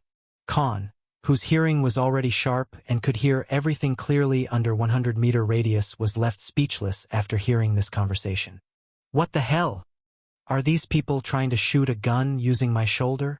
This was completely opposite to what he expected. First, he thought these experts were additional forces brought in to ambush and kill him, but they were actually here to kill the Volstov clan head, and were planning to pin the blame on him instead. "Fine then. 2 can play the game." He spoke and silently followed these people through the pathway. "Make sure that you take away the amulet he is wearing. That way it will look more believable that it was Azrael who killed the clan leader," spoke the employer. "Why is that?" asked one of the men. "It's something that one needs to come inside the bloodline tracking formation without alerting anyone. Even I'm wearing one. If you take it away, it'll be seen as he somehow knew about it and fought the clan leader to get it, but then had to run away without doing anything for some reason. Others will keep guessing, but no one will know that it was the work of someone else," explained Bartholomew. And finally, when they had exited out of a hidden door behind a wooden shelf, a small dark room was revealed that appeared like a storage room. Bartholomew finally spoke again. The clan head is on the 5th floor. He's usually alone at this time. His room and office are marked on the parchment. I'm off to my residence where I'll be under a watch along with my son. So don't expect me to contact you again. And in case you're caught or killed. Just then, one of the masked men spoke. Don't look down on us. We would rather die than reveal the name of the employer. That's our main policy, said the man on the right side. I'll leave it to you then. The pathway will stay open till the morning, so finish the job before that, said Bartholomew and left the room. The 3 men finally removed their hoods and robes. Their real attire was comprised of lightweight armor that didn't hinder their speed or movements in the slightest, and the weapons were of the epic rank. Something that even most of the noble clans treated like family treasure, but these people acted as if these were just normal tools. After making small discussions on their final strategy, the 3 peak Grandmaster rank assassins disappeared and left the room. A minute later, a dark shadow emerged out of the passage door whence they came from, and another person donned in gray robes and a hood appeared. It was Khan in his Azrael persona. Now he had 2 choices.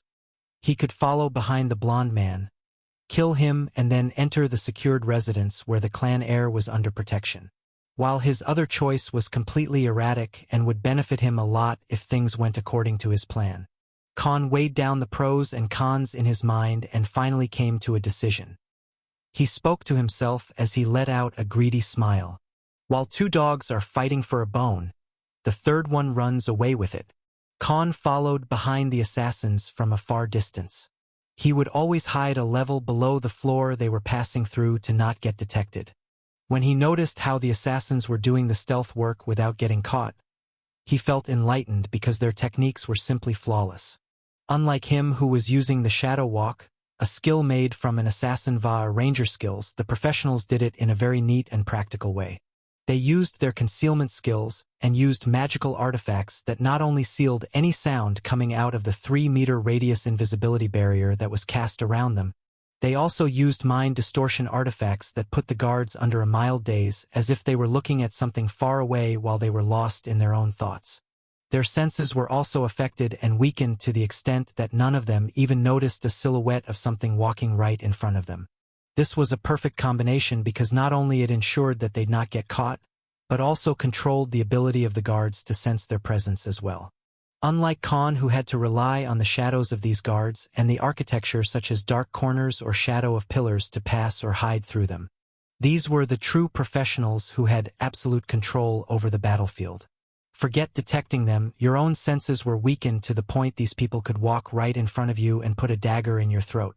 I gotta get me one of those, thought Khan as he felt the need to get those artifacts in the future. Naturally, they'd be far too costly and not available in many places to begin with. Author: I know I'm throwing in a lot of names of unexplained artifacts and formations recently, but roll with them for now because the MC never had a chance to study or practice them. His priorities were different. Definitely explaining all of them in detail in the next arc. When the group of assassins finally reached the 5th floor, they took out another set of artifacts made for isolating VA noise cancellation. One wouldn't even feel the vibrations while walking on this floor. 2 of them spread across the floor, which consisted 9 big rooms, and currently, 12 guards were patrolling in between the passages while some were keeping an eye on entry and exit points. Unlike all the previous floors where nearly 50 to 80 guards were stationed, this floor had the least amount of guards. Mainly because who would dare to attack or ambush a semi-saint rank fighter? And that too right in his home where nearly 1,000 soldiers were guarding just the main mansion. When Khan finally managed to reach on this floor as his body was still part of the shadows, what he saw gave him a newfound sense of respect for these assassins. All the 12 guards were already dead. Their bodies were placed close to the walls. Some had their throats swiftly cut while some had a knife passing through their eyes. Not a single sound was revealed to the lower floors, and there seemed to be no sign of struggle at all. Because everything in the perimeter of this floor was so silent that Khan couldn't even hear or feel his heartbeat. He felt like being in some sort of limbo between life and death. Press F for respect. He praised these professionals like some noob getting gobsmacked after watching the skills of the pro gamers. Compared to these people, his assassinations were a bit messy and took a lot of time. It had been nearly 3 minutes since these assassins entered the premises of this floor, and all the guards were already finished off. Although they had the advantage in rank and stats, the techniques were indeed worthy of applause.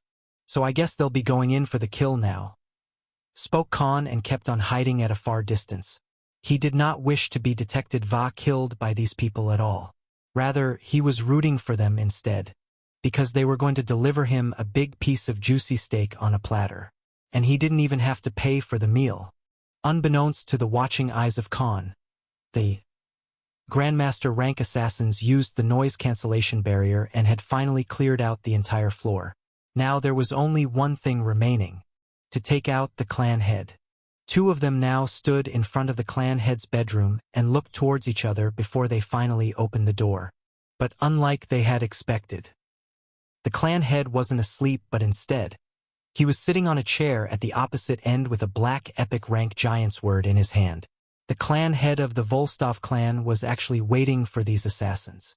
The assassins were stunned on the spot. Their strategy was sound, but somehow, the semi-saint swordsman had sensed them. The man on the right of the assassin duo took out a green pendant and pressed the small bead in the center. In the next second, the entire bedroom of the clan head was encapsulated by a dense black barrier. The noise cancellation formation was removed on the other hand, and Khan could finally hear his heartbeats again. Inside the barrier, the clan head finally spoke. "And here I thought Azrael was but one man," he said in his tyrannical tone, and released his immensely dense and chaotic orange aura that filled the entire room. "Don't compare us to that amateur. We've read how he planned his infiltrations. It's nothing but a jumble of many ifs that went into his favor. He's not even worthy of becoming a part of our organization," said the man on the left. Both these assassins, however, seemed completely unaffected. "Interesting. Then who are you lot?" asked the clan leader, still looking carefree as if this revelation did not faze him in the slightest. "We're from Deathly Hollows, and we've accepted a contract to take your life. From one of your own," said the assassin without a worry. "Not very bright, are you? Why are you even telling me that it was a traitor in my clan who hired you?" chuckled the clan head as he got up and brandished his greatsword. In response, both the men took out their daggers and replied in unison, "Because dead men tell no tales." Outside the barrier, Khan slowly walked closer towards the door, but he didn't hear any form of noise or even a struggle. "What the hell is happening?" he asked himself. Nothing was coming out of the room. No sound, no vibrations, or even a sign of a fight. His hunter's intent barely picked up 3 heat signatures moving inside the room as if they were fighting each other, but as far as his other senses and abilities, they picked nothing, as if the room was present in some another dimension itself. Whatever they're using to seclude the battlefield is definitely an epic rank artifact, he thought. Inside the room, a ground-shattering battle was happening. Dozens of attacks from both sides were clashing against each other. But the floor that had turned pitch after the assassins activated the pendant appeared as if it was now indestructible, and the walls of the bedroom had completely disappeared. "What's this?" asked the clan head after his attack barely missed one of the assailants. "It's a domain artifact, you illiterate swine. This is why we easily kill ignorants like you who only think that physical strength is all that matters," replied the other man, and threw a bomb at the clan head. The clash between these men was enough to destroy a football field, but nothing happened to the mansion or the clan head's room. Khan, who was nothing but a spectator at this point, didn't even understand what was happening. He had no idea how the ongoing battle he could sense inside the room hadn't caused any damage or alerted anyone. "I better stay hidden or I won't even know how I died," he thought, and hid inside the shadow and went back to his original position. Inside the domain, an intense battle was happening for more than 20 minutes straight, where the semi-saint rank clan head was oppressing both the attackers easily and barely giving them a chance to retaliate. There were dozens of great swords made of a force similar to the Demunkin's orange aura floating in the air. All they could do was dodge and parry to keep their bodies intact. "With just this much, you came to kill me?" Are you looking down on me, you little shits? He roared and launched a heavily destructive aura attack on the assassins. The strength behind this attack alone was enough to split the whole clan mansion in two. Both the assassins disappeared from his sight in the next second as if they never existed there at all. The clan leader didn't leave his guard open and quickly swung his giant sword on his left. Clang! A spark of weapons clashing appeared and a figure defending against this giant sword was revealed.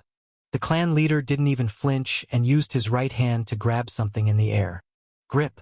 In his hand was the hand of the second assassin who just tried to stab him in the stomach. "Prepare for your death," spoke the clan leader with enraged eyes. "Someone's definitely going to die. Just not us," said the second assassin and smirked at the clan head. Before the great swords floating in the air could even stab or cut these two assassins. Stab! The next moment, a black dagger suddenly pierced the neck of the clan leader, and a figure of another assassin was revealed. Boom! An intense and ground-shaking burst of aura from the semi-saint rank swordsman threw all the assassins 10 meters away from him. He clutched his neck in disbelief and noticed that this blood was turning black. "How? Did I not sense you?" spoke the clan head as he took out a high-grade poison antidote potion from his space ring and drank it. "Who do you think was managing this domain from the beginning then? I became one with the domain itself," chuckled the third assassin who just stabbed the neck of the clan head. The blood on his dagger had turned black as well. "There's no point in struggling. The poison our daggers have can't be detoxified by any normal antidote," spoke one of the three men, just in 12 seconds. The body of the clan head dropped on the floor. His entire body had black veined patterns underneath the skin, and a froth came out of his mouth. Just like this. One of the top 3 powerhouses of the Flavit City, a demonkin semi-saint rank swordsman Va, also the clan head of the strongest noble clan of Flavit City, was killed by the 3 peak grandmaster rank assassins. "I guess the time is about to be over. We barely managed to kill him before the artifact activation time ended," spoke the man on the left. When the dark barrier finally disappeared and the bedroom of the clan head came to be, all the 3 assassins heaved a sigh. Shrill. The next second, however, the entire space around them froze and everything stopped moving, including their own bodies. A dreary and murderous aura came from behind them and a ghastly voice spoke. "Thank you for your help. Now please leave your lives here for me." The 3 peak grandmaster assassins who were rooted on the spot just as soon as they had barely managed to kill the Volstov clan head couldn't move as they heard Azrael's grim voice coming from the back. Normally, the Void Realm dark magic spell which temporarily locked the space and stopped anyone from moving as if the time itself stopped, wouldn't be able to stop or restrict these strong fighters even for 3 seconds. But since Khan's magic skills were twice as effective during the night thanks to the Hero of Darkness title in effect, they were unable to move for the next 5 seconds. Stab! Stab! Stab! Without wasting time on any further introductions or some monologue, Khan quickly used 3 of his extensions with spear-like ends to stab through the necks of these 3 assassins. And since his physical strength also rose by 3 times, he didn't feel any resistance while piercing through their bodies. The 3 bodies of the professional assassins were slowly put down on the floor without making any sound.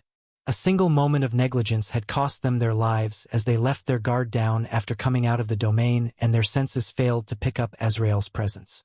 The Void Realm skill's activation time ended. Just like how Ajak, the Dark Summoner, managed to kill Khan back then. So did Khan when he reaped the lives of these trained and experienced assassins. Khan had basically applied the method he once read in Art of War. Attack where your enemy is unprepared. Appear where you are not expected. Khan's gaze then landed on the body of the dead clan head. Not only did his plan succeed to let these people kill the clan leader, but also he managed to kill the 3 assassins as well. So basically, now he had cores and bodies of 4 peak grandmasters and he could eat them to raise his levels and stats to strengthen himself even more. Because currently, the B-rank core's Vamana ores didn't help him raise his levels that efficiently since the resources required to raise each level also increased. And the A-rank core's Va ores were hard to come by till now. But now, a greedy, creepy and wide smile appeared on Khan's face. "Hew hew hew," laughed Khan. because not only their bodies but also their equipments and everything that was in their space rings also belonged to him now. He took out their space rings and put them in his pockets. This was indeed the juicy piece of steak he wanted when he planned to follow the three assassins. The Black Giant's word of the clan head instantly reminded Khan of the Dragon Slayer from Berserk manga. The only difference was the crossguard that protected the fingers and wrist. Khan did not even hesitate for a second and put the Giant's word in his space ring. Although using this weapon wasn't his style. A certain subordinate of his was extremely proficient in using at them. When that subordinate was resurrected, he'd give this weapon to him. Time was of the essence, so he would eat their cores, absorb their abilities, and decide what to do with the bodies later after clearing out his main objective first. He looked at the clan head again, and another plan hatched in his mind. Khan took the amulet the clan head was wearing and took some clothes out of the closet. He then placed the body of all these dead men, the demonkin, along with their weapons in his space ring. 10 minutes later, at the southern end of the mansion where the clan heir Eren was guarded under watchful eyes, a 4-meter-tall figure of a blonde demonkin, dressed in regal clothes, slowly walked in. Each of his steps were loud and could be heard from a distance. The vigilant guards protecting this area were surprised to see this figure at this late night. Every single one of them was a peak master rank fighter, but in front of this figure, all of them showed an expression of worship. "We greet the clan head," spoke one of the guards loudly, and put his right fist on his heart and put the left hand behind his back. The others, who were standing afar at different entry points, followed the same greeting. Currently, they were inside the bloodline tracking formation, and anyone without the amulet would be seen as an intruder. "Leave us. I wish to discuss few things with the clan heir and his father," spoke the clan head in his domineering voice. But clan leader, we are here to protect Master Eren," spoke a female warrior. "And you think you can protect him better than me?" asked the clan head and released his bloodlust in the surrounding. The people froze under his immense murderous bloodlust and felt like a dangerous predator was looking at them. "We understand, clan leader. We will leave you alone until your orders," said an elven swordsman, and all the guards followed behind him. The semi-saint clan head could easily provide security 10 times better than them. The clan head walked inside after opening the door, his entry not triggering any alarms. The sound of his footsteps alerted the father and son duo, who were whispering in between them. But as soon as both of them saw the tall figure of the clan head, the color from their faces disappeared and both of them turned pale the next second. "What is it, Bartholomew? You look like you've seen a ghost," spoke the clan head and gave a light smirk at the father and son duo. "See, Phil, clan head," stuttered the father as if he had seen an actual ghost. "You don't look very pleased to see me," spoke the clan head again. "No, nothing as such, clan leader. We just didn't expect to see you at this late hour," spoke Eren and bowed in front of the clan head. "What can we do for you, clan head?" asked Bartholomew, who quickly recovered from his surprise and put in an act of obedience again. "Nothing much," spoke the clan head. Shrill. A dark barrier covered the entire room and everything inside was isolated from the outside. It was exactly the same domain artifact the assassins had used to isolate the battlefield. All it needed was a huge amount of mana to activate, something that Khan didn't lack. Although his mana decreased by 600 points with the single use, he wasn't the kind to depend on it in the first place. Suddenly, his war dominance aura filled the entire place and put both the blonde men on the ground. Before they could retaliate, Khan used Void Realm again and an extension was plunged inside the father's head before he could even move. Eren, who was horrified as soon as he saw the clan head kill his father and was stunned on the spot. A ghastly voice landed on his ears as he saw the clan head looking at him with eyes full of murderous bloodlust. "Now then, prepare for the last day of your life." Author.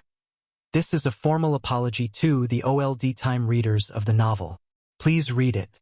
Recently it has been brought to my attention by some readers that the power scaling VA level system in the novel is kind of illogical when it comes to stats VA attributes for some of the strongest characters.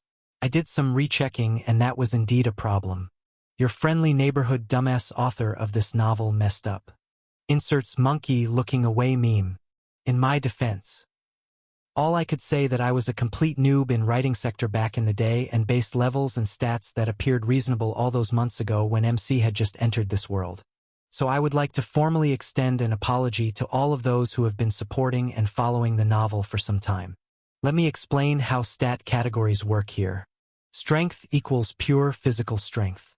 Agility equals physical speed and maneuverability.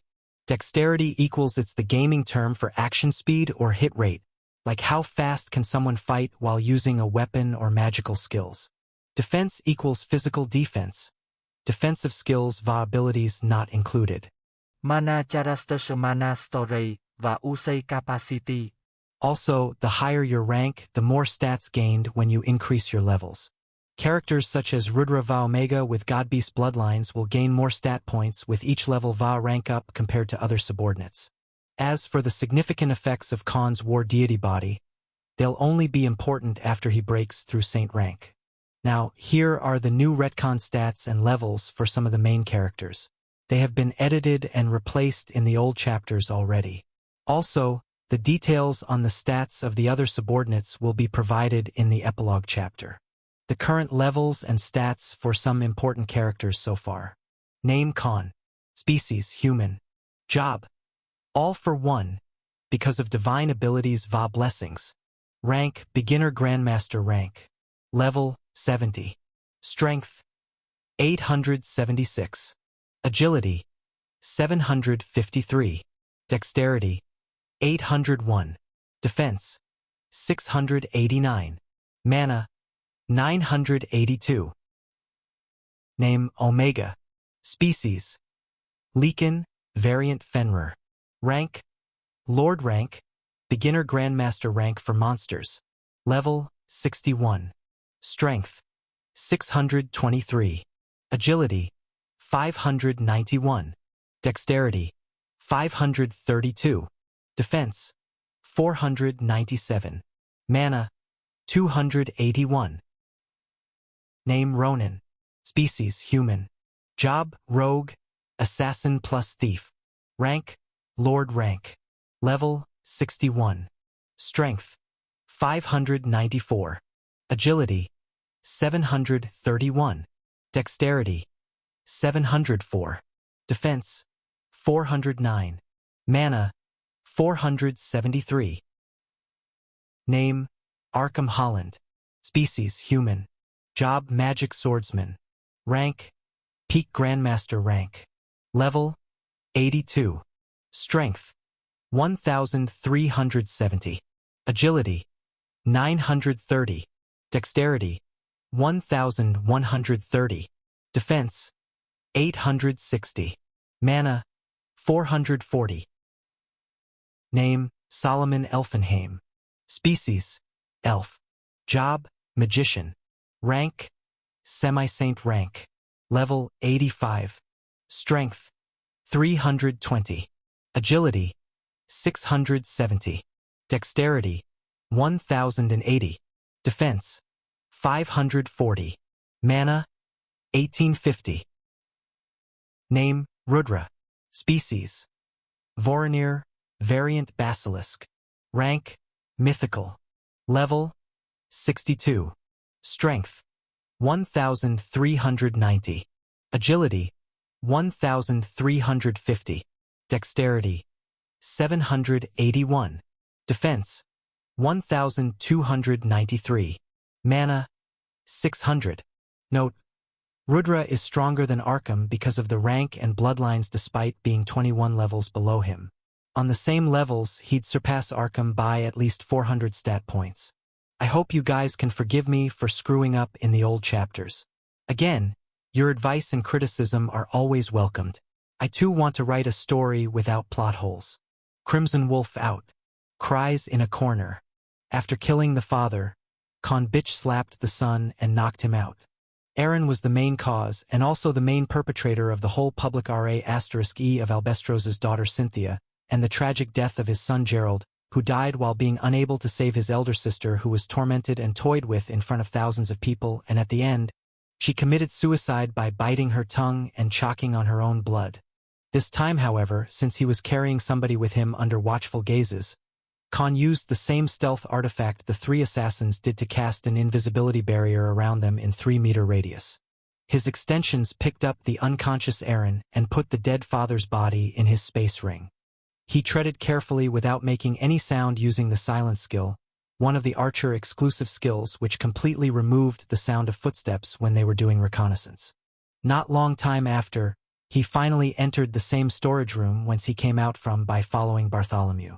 After he exited the passageway, he closed off the exit with the giant boulder. Now it was time for the final deliverance. Khan took Aaron to the same warehouse and tied him up on the chair. But this time, he wasn't going to kill him inside this desolate place. Rather, he had plans.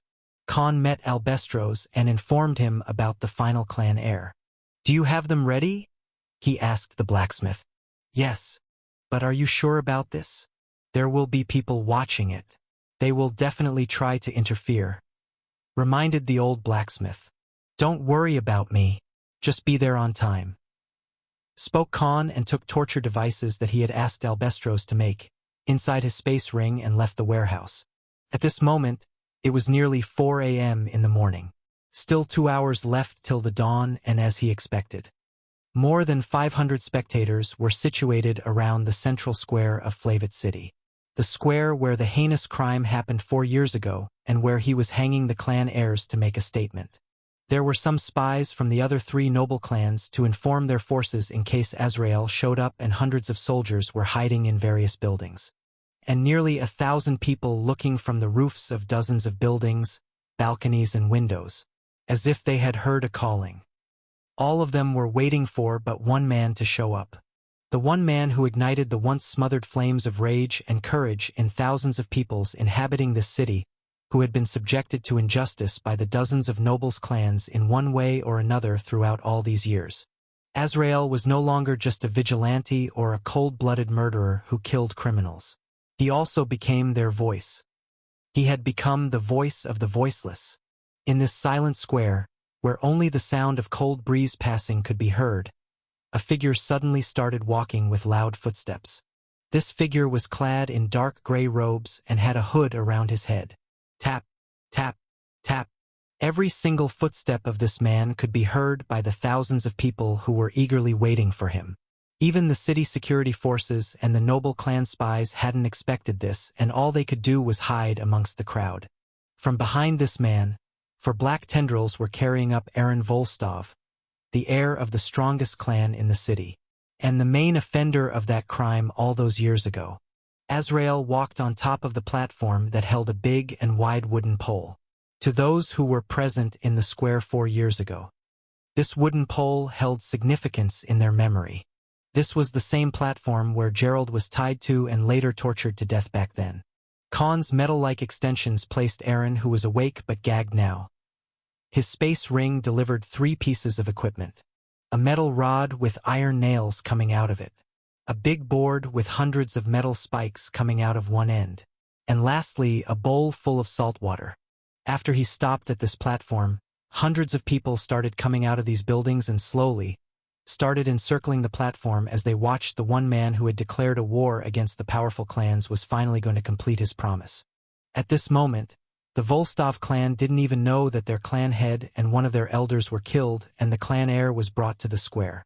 To them, these 3 people were still talking and discussing in a secure location and probably waiting for Azrael to show up. Soon, the crowd amassed to thousands, and even the security guards and the noble clan spies were afraid to go against this crowd, as they had already brought their makeshift weapons such as knives, pitchforks, hammers, and anything sharp they could find with them, and now were encircling and working as Azrael's own shield. The reason why these many people came here in the first place was because Khan had paid the Snakekin, who usually did things for Khan as his intel provider and news spreader, and told him to spread rumors that Azrael was going to show up early in the morning in next 2 days. And he asked everyone who suffered at the ends of the nobles and the rich of the city should come to make a final stand and bring anything that could help them fight for their beliefs. Khan had already resolved to finish off the clan heir soon, but luckily managed to finish the job on the 3rd night. These people were waiting for him yesterday morning as well, only now did he show up. A platoon of hundreds of soldiers suddenly came out of buildings and encircled this group of citizens that were protecting Azrael. The man and woman in front of them were none other than Captain Nordak va Lieutenant Beatrice. "Surrender yourself, Azrael. Any resistance and we will kill you," shouted Captain Nordak. A majestic and domineering aura suddenly filled the entire square. The crowd was barely affected by it, but the soldiers and anyone who emitted any murderous intent towards him were frozen on the spot. This was war dominance at Khan's full capacity, and during the dark, when it was 3 times denser and heavy due to his title. An ancient and ghastly voice filled the entire square and reached every corner of it. 4 years ago, the only thing all you security guards did was just watch when an innocent girl was *D right in this square in front of thousands. So just shut up and do it again. Any bold moves and I'll forget that you're just following orders," commanded Azrael as his tyrannical and wrathful tone sent chills in the spines of all the soldiers. His aura was of a peak Grandmaster rank fighter as well, giving them a foreboding of death if they chose to stop or attack him. Azrael then tied up the saltwater bowl on top of the wooden pole and made a small hole in the bottom. He then put the wooden board that was made in the way to fit on the wooden pole. He picked up Aaron and stripped off all his clothes in front of over 1,000 onlookers. His hands were and legs were tied with a rope, and the top rope was now hung on a hanger that was coming out of the wooden pole. Muffled Aaron as his back hit the pointy metal spikes and pierced his back. Blood started leaking out and the 32-year-old blonde man started jerking his body off haphazardly in pain, only to fall back on the board full of spikes again. Azrael finally pulled the gag out of Aaron's mouth. "Arf!" wailed Aaron in pain, and his wail full of agony filled the entire solemn square. "You bastard, commoner bastard! Do you know who you are messing with?" "Arch!"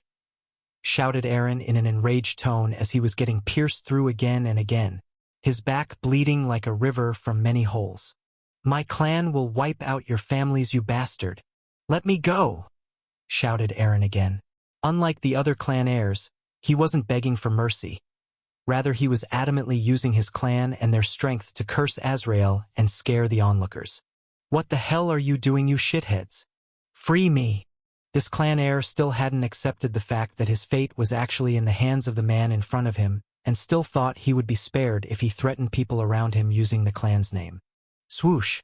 Before Aaron could even notice, a swift slash was made with a sharp dagger and something that was wriggling dropped on the ground.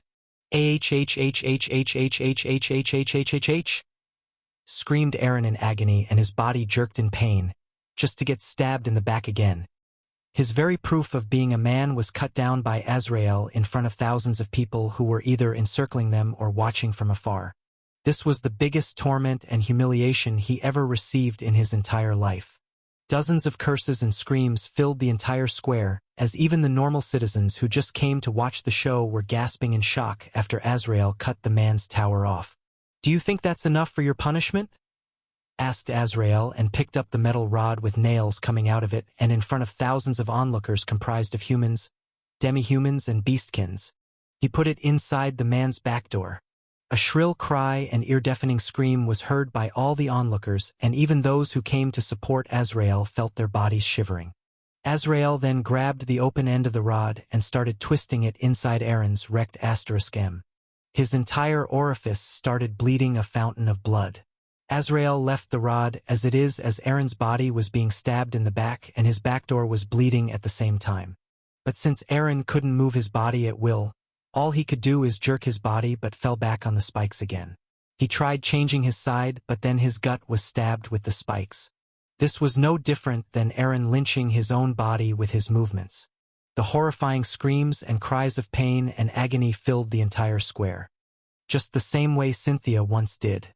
And now it was the turn for the man who inflicted that pain and agony upon her. The torture carried on until Aaron could no longer scream and had lost half the blood in his body, barely hanging onto the last thread of life. Just like 4 years ago.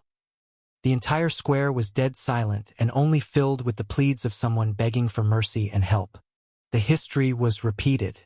The same square where Erwin Levi Reiner va Aaron had *Ed Cynthia back then had now become the place of their death. Aaron.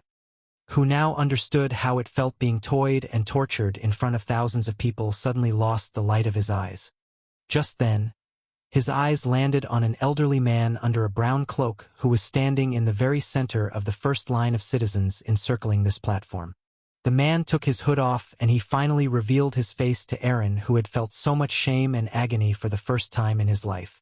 The old man smiled at Aaron with eyes full of tears. But unlike his own, this old man's tears were the tears of joy and fulfillment. It was none other than Albestros who finally saw the main culprit of his children's death, suffering a fate far worse than death in the same place where the noble clan heirs once hung their dead bodies. Finally, his children had received the justice they deserved, and he could finally live his remaining days with peace. To Aaron, however, this smile appeared as if the god of karma had finally judged his fate and meted out his punishment. The noble clan heir could no longer suffer through this torment and bit down his own tongue with all his might. Even this pain felt far lesser than the one he was suffering through now. Cough, cough, in front of thousands of onlookers. The noble clan heir started choking on his own blood, and after struggling for a minute, he finally stopped moving, dying in the same way Cynthia was forced to die. Yarer! Yes! The next second, as soon as his body stopped moving, the crowd released a battle cry and cheered in unison. Those who once trampled upon the very commoners were now killed by one of them. The majestic voice of Azrael resounded again. No matter which part of society you come from, no matter what standing you have in this society, our pride and self-respect are all we have. Never let anyone trampled upon it. Never fear to fight to protect it. He spoke. From this day forth, Azrael shall be no more, but I want you to remember that you don't need someone like me to fight for you. The only person who should fight for your rights is you. The grand figure of Azrael disappeared from the sight of thousands of people as his name was etched in the history of Flavit City and would be remembered for years to come. And the people of this city would forever remember. Azrael. The Yutger, Yuri và The Esertiton. On the evening of the same day, Khan woke up after a long nap. For some reason, he had the best sleep ever since he came into this world. The content feeling of fulfilling his promise that he had made to both Albestros and himself made him feel like he was born anew. The feeling of finally being able to do what he felt was right gave him a newfound sense of fulfillment. He had already decided that it was about time he finally moved on from being a warrior of justice and prioritized again on what was best for him. Because he realized how one would fare if they relied on someone or something such as number of people you had at your disposal or the connections you had with powerful people. It wouldn't make a difference if someone who is far more powerful than you decides to trample on your life. Albestros was the living example of it. All his reputation, all his connection didn't do anything when it came to fight against a powerful clan. Even Khan barely managed to kill all their clan heirs one by one, and that too by doing things covertly and avoiding a full-scale war against them. No law is ever made for just one individual. But when the system that is supposed to protect you and the people running it abandon you, what can a powerless man with no strength and authority do in that case? If not for Khan, he would have died a sad and lonely death without ever getting justice for his children. This day would forever be etched in Khan's memory. Now, he only wanted to take a break till he is prepared to leave this city for good. "Sir, have you finally awake?" spoke Jerome when Khan finally entered the living room. "Why are you so jumpy? Something happened?" asked Khan, as if he couldn't wait to tell Khan.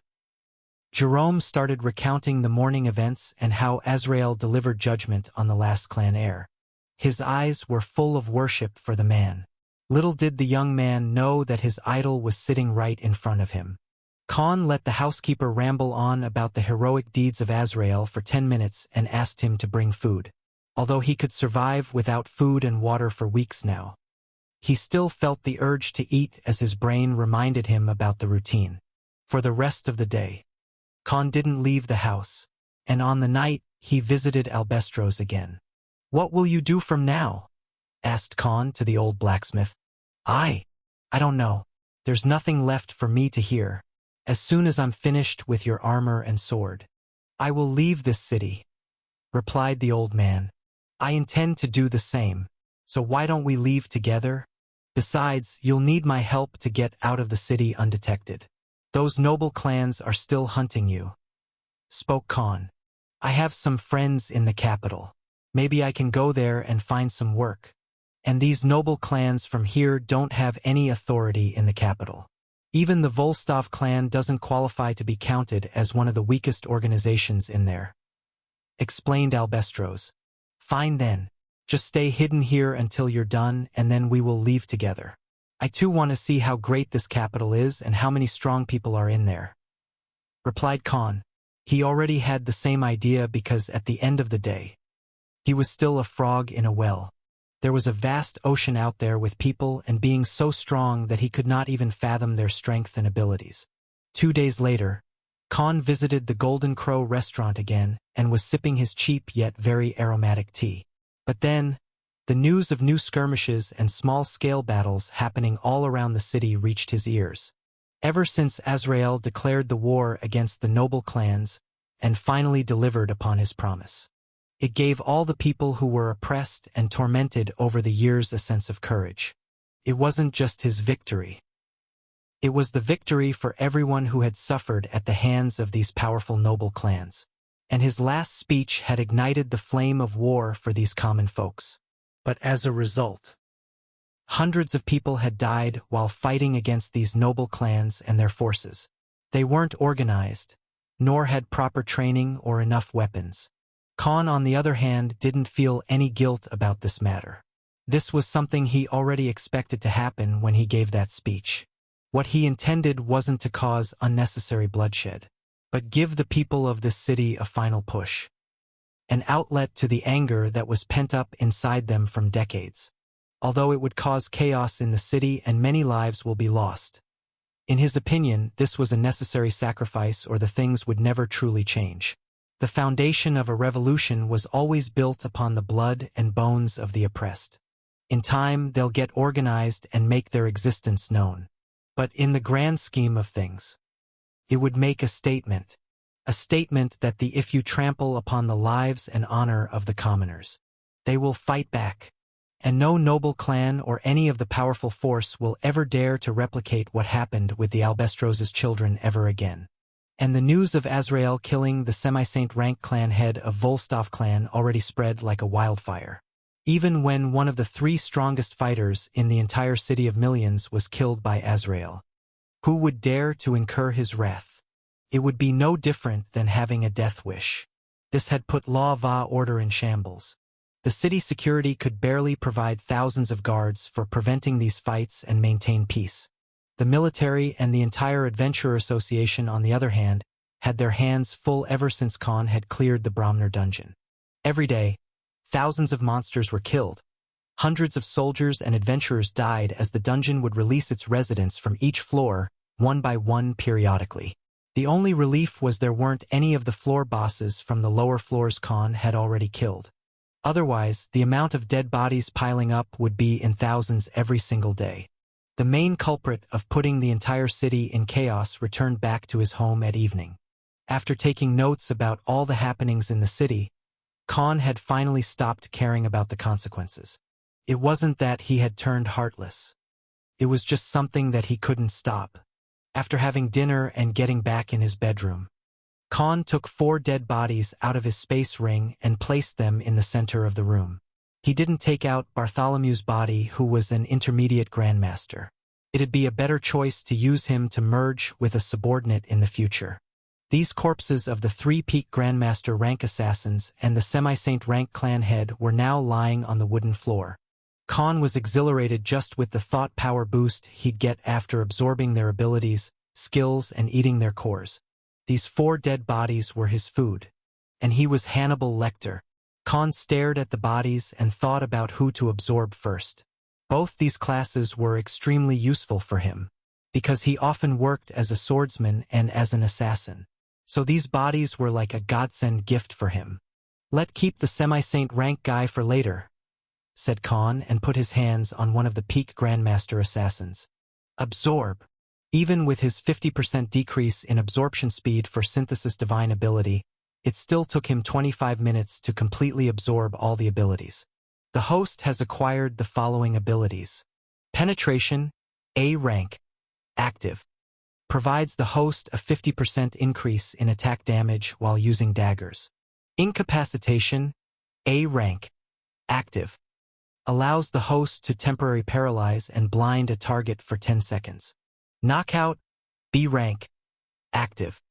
Allows the host to stun and disorient a target for 15 seconds. Hidden step, B rank, active. Allows the host to directly appear behind a target. Mirage, A rank, active. Allows the host to create a shadow copy of himself for 20 seconds with all the abilities. Note: the Mirage will only possess 30% of the host's stats. Not bad, said Khan. Although these abilities were very good for a single target assassination, they were on par with some of his best abilities. System: show me the merged abilities. Following are the merged abilities VA skills. Subterfuge, A rank, active. Allows the host to confuse a target's vision VA sense of direction for 5 seconds. Quick Blade, A rank, active. Upgradable. Allows the host to critically damage a target while ignoring 30% defense. Shadow Swap, S rank, passive. Upgradable. Allows the host to swap places with any target or subordinates under 5 km radius. Note: the effective area will increase with the increase in the host's level and rank. Shadow Strike, S rank, active. Allows the host to directly appear behind any target using their shadow as a medium. Doppelganger, S rank, active. Upgradable.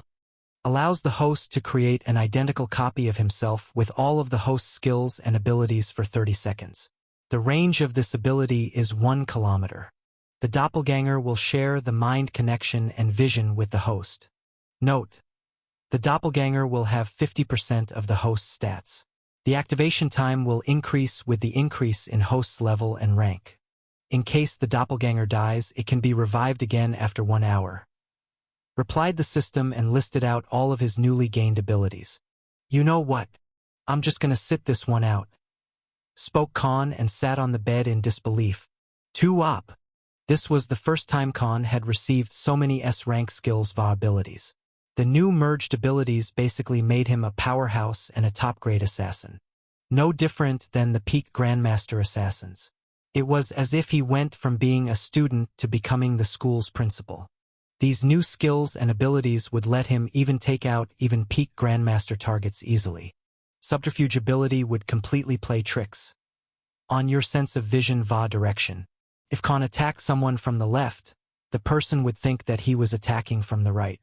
In crucial situations and life and death battles, this ability could help him kill the opponent by messing with their senses at the last moment. Quick Blade was like dealing a fatal blow with 30% extra damage. Shadow Swap. Let's not talk about it so we can avoid copyright claims from a Shadow Sovereign. Shadow Strike would be no different than simply killing your enemies from behind their back without even giving them time to react. And the most OP of them all was the Doppelganger skill. Anyone who ever played Devil May Cry games or read Reincarnation of the Strongest Sword God would know how busted and broken this skill was. It was like having an extra Khan fighting beside him. And he could even use this Doppelganger to lure enemies to ambush, while fighting or even confusing the enemy when he dealt a death blow. This had given him rewards far more than he imagined. Khan then tried to absorb the abilities from the other assassins, but the system told him that all they had same skills. It was like a school of assassins that trained and helped them acquire the same set of skills. Khan pulled the golden core out of the assassin's heart, cleaned it with a water spell and ate it. He sat in his usual meditation position and started absorbing the core. A green aura was emitted from his body as he tried to absorb the core, just like Stragobor. This was the residual consciousness of the assassin. But unlike before, Khan now had Hero of Darkness title. It didn't even take him 10 seconds to subdue and make this aura part of his own. Ding, ding, ding, ding, ding. The sound of leveling up was heard inside this head 5 times and it finally stopped. Khan already knew that it was already hard to level up. A Grandmaster's core raising him by 5 levels was already a great boost. Congratulations to the host for breaking through the Grandmaster rank for daggers and assassin skills. The Mastery Va effectiveness for all assassination skills and abilities increased by 50%. Congratulations to the host for breaking through the intermediate Grandmaster rank. Thank you, replied Khan, and then he gave it a thought. What would happen if he used these bodies and cores to create a strong subordinate? And since it will have evolution skill unlocked, it'd be ideal to merge with his assassination buddy, who would be resurrected in a couple of days. Khan took the bodies back in his space ring and moved next to semi-saint rank Demonkin. His mouth was already drooling with the thought of abilities and skills he'd get from this powerhouse. Khan rubbed his hands like the dude in yellow suit meme Va put them on the corpse of the clan head of the Volstov clan. But this time, it took him whole 45 minutes just to absorb all the skills and abilities of this man who lorded over the noble factions of the entire Flavit city. But after the system told him about the newly gained skills and abilities along with the merged skills, Khan stood stunned on the spot as if a ghost had possessed him. He always thought that a semi-saint rank fighter would be stronger than a peak Grandmaster rank fighter only in terms of stats and attributes, but this was something he never expected even in his dreams. He looked at the half-dried corpse of the Demonkin, then looked at the moon shining brightly outside the window and spoke. Is this what they call suffering from success? Khan was still finding it hard to digest all the information he received from the system. This was something that even exceeded the previously gained S-rank abilities and skills. System, tell me the list again, spoke Khan. The host has acquired the following abilities Va skills. Damage Reserve, S-rank, passive. Allows the host to store the damage received from the physical and magical attacks and expel it in the form of aura burst. Lightning Flash, S-rank, active. Allows the host to launch a destructive lightning attack from the sword category weapons for 10-meter distance. Rising Wind, S-rank, active. Allows the host to launch a tornado attack made up of destructive mana and shred everything in 20-meter range. Guard Smasher, S-rank, active. Allows the host to make critical hits and break the defense of any shield weapon or defense skill by 30%. Aura Blade, S-rank, passive, upgradable. Allows the host to coalescence mana and his aura on the sword and attack with a lethal energy blade for 30 meters. Demon's Rage, S-rank, active. Gives the host a temporary boost in strength and doubles all the physical attributes for 2 minutes. Note, the host will be put under a weakened state for 10 minutes after the activation time ends. Listed the system again. Every single one of these skills was a S-rank skill, and the majority were made to completely dominate the opponent. Only now did Khan understood how strong the Demonkin clan head was. If not for 3 peak Grandmaster assassins fighting against him together and using that domain artifact which also restricted the target's movement speed, none of them would have managed to kill him. Although Khan did not see the fight with his own eyes, he could already imagine how intense and ground-shattering the battle must have been. He was lucky to not get caught in the crosshairs. But this was just a book of the cover. The real treats were the new merged abilities. System, show me the merged abilities again. Following are the merged skills and abilities. Sword Lord, S-rank, passive, upgradable. Allows the host to create 12 swords made up of chaotic aura. Each sword can be moved and manipulated as per the user's will. The host can also use the darkness element to create these swords. Note, the current effective range is 100-meter radius. Defense Shatter, S-rank, active, upgradable. Allow the host to bypass 50% of defense of any defensive equipment, armor, or skill. Bladestorm, S-rank, active, upgradable. This skill is a combination of Rising Wind and Aura Blade. Allows the host to create mana blades and launch them in a spiral and forward-moving attack for 30-meter radius. The host can also use the Shadow Blades as part of this attack. Dark Lightning Strike, S-rank, active, upgradable. Combination of Dark Blade Va Lighting Flash. Allows the host to merge lightning and darkness element, two of the most destructive elements in the world in a single attack. The current range is 100 meters. Note: this skill requires the host to slowly mix and balance these elements together and launch them as one merged attack. The efficiency and range will increase in the host's mastery of this skill and increase in level and rank. Khan's brain had been fried at this point. The amount of OP skills he just gained were too damn high. These skills were far more powerful than any of his offensive skills related to weapons he had so far. Even the Darkblade skill, his most effective long-range offensive skill, paled in comparison. He went from an expert to a goddamn sage. Given the skills and abilities he just gained, Khan had already surpassed thousands of other intermediate grandmasters. Sword Lord had just given him 12 extra swords to use in a fight, and they could be made using the darkness element as well, which already had so much destructive and penetrative force to it. In the future, if he managed to upgrade it, maybe he would be able to wield and control hundreds or even thousands of swords just like Byakuya Kachiki from Bleach manga va anime. Defense Shatter was without a doubt the most critical strike attack he ever had. Bladestorm was more like an upgraded and multiplied version of Darkblade, because he could use multiple shadow blades in a tornado wave type attack. Far deadlier and covered more area. Dark Lighting Strike was the strongest one-shot skill he had. It was like his own version of Getsuga Tenshu, just like Ichigo Kurosaki, the protagonist of Bleach. And if he upgraded it even furthermore, it could compete even against Sesshomaru's Demonic Strike from Inuyasha anime, who could destroy hundreds and even 1,000 demons with a single strike of his sword. This was too much to process for a single night. Khan then took out the core of this clan head and ate it. It was bigger compared to the assassin's core. Ding! Ding! Ding! Multiple level-up notifications rang in his head, and the orange aura of the demonkin erupted out of Khan's body. It took Khan a whole minute to subdue and assimilate this remaining consciousness as part of his own. Congratulations to the host for breaking through to peak Grandmaster rank. Congratulations to the host for breaking through Grandmaster rank for swordsmanship and sword skills.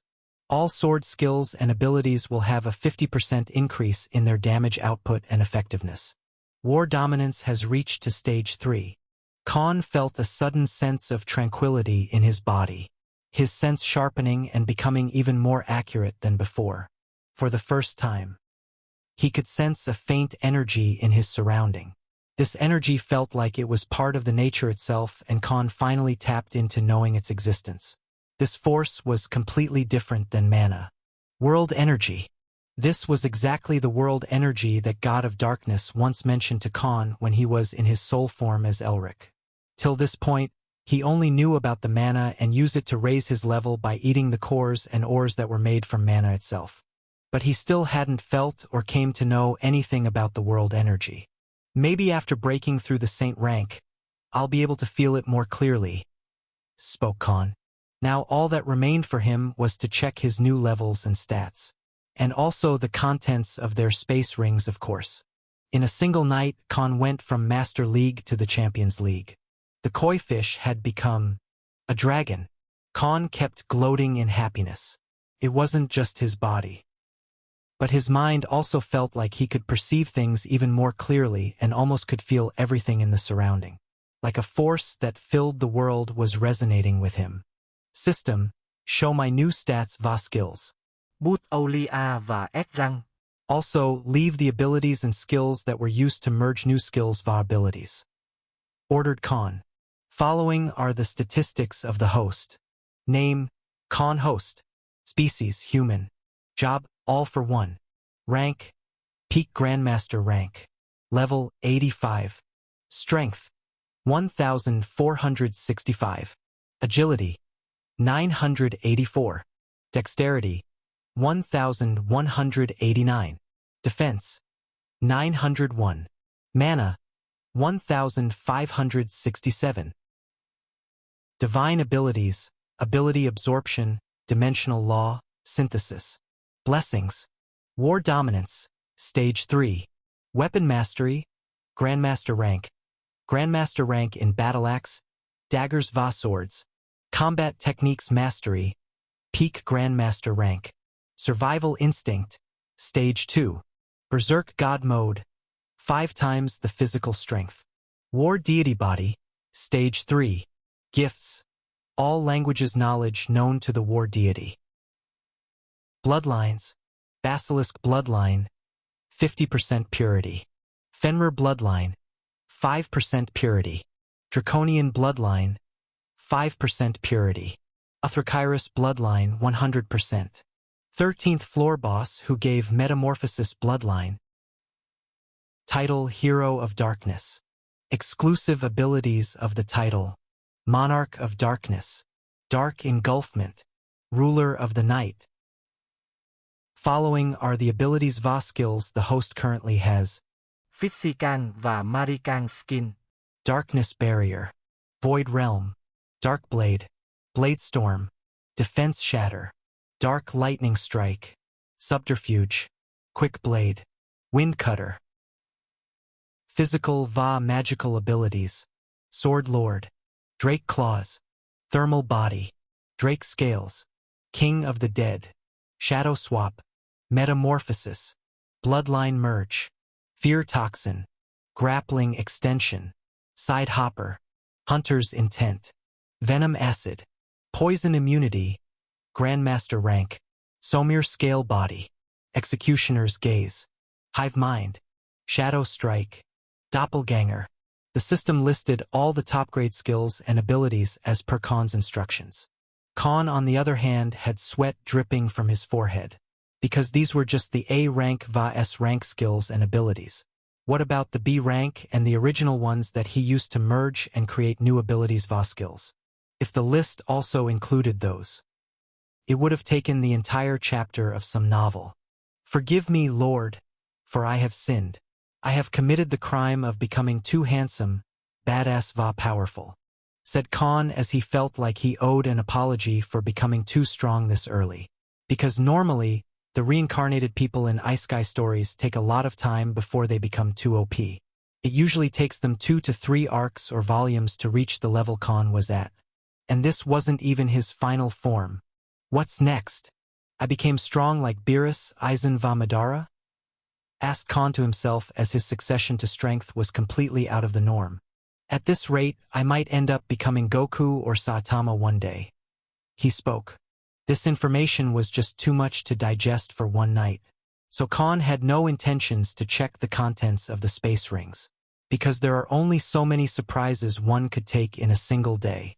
The next morning, after having a savory breakfast, Khan covertly went to meet the Grandmaster Blacksmith. The old man had told him to come today to receive his new armor and the upgraded sword. He met Albestros, who was already waiting for him.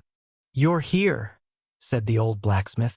Behind him, 2 silhouettes were covered under sheets. "Are they ready?" asked Khan.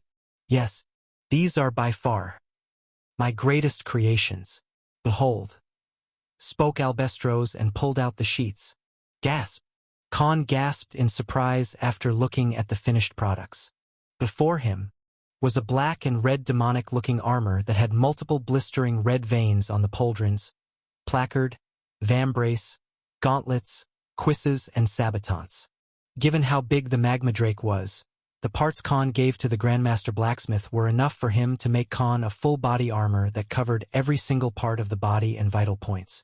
Khan, who had faced the magma drake, a monster that was comparable to a first-stage Saint rank fighter, felt like the dungeon boss itself had taken a miniature human form.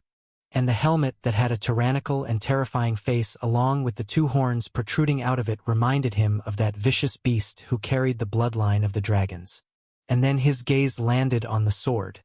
The appearance of his sword had completely changed, as if it was made anew. The once black guard and hilt retained somewhat resemblances to its old appearance, but the white and shining blade was now turned pitch black. Both the edges looked far sharper for something so sturdy.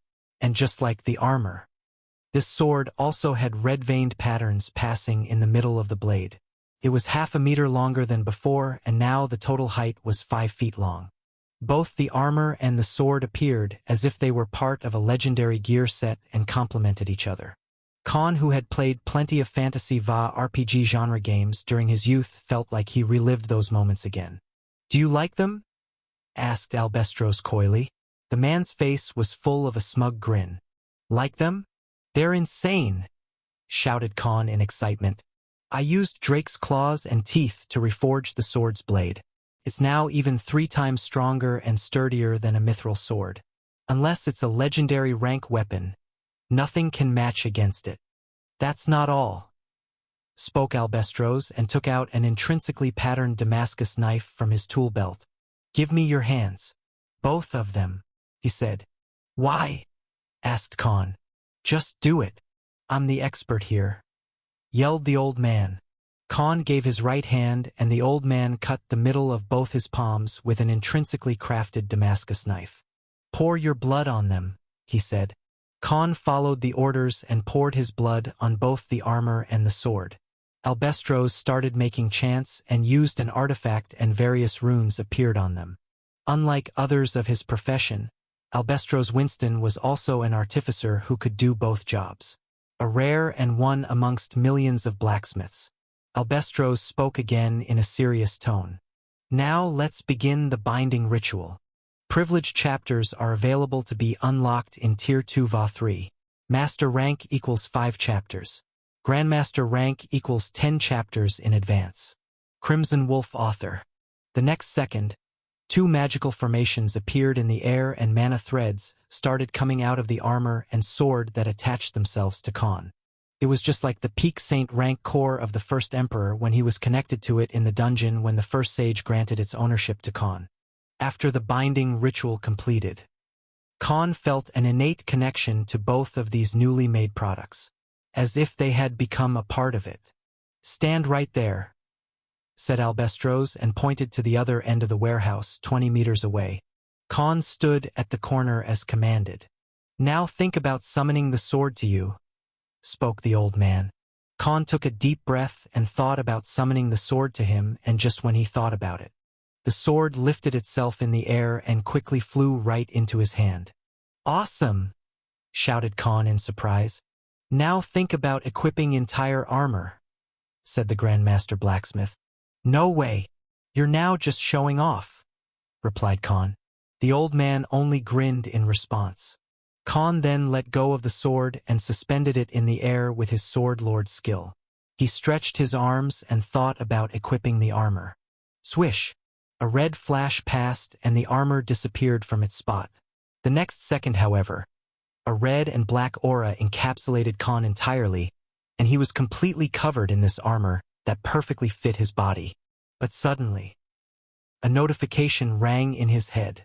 The system detects a draconian body covering the host. Bloodline effect activated. Boom!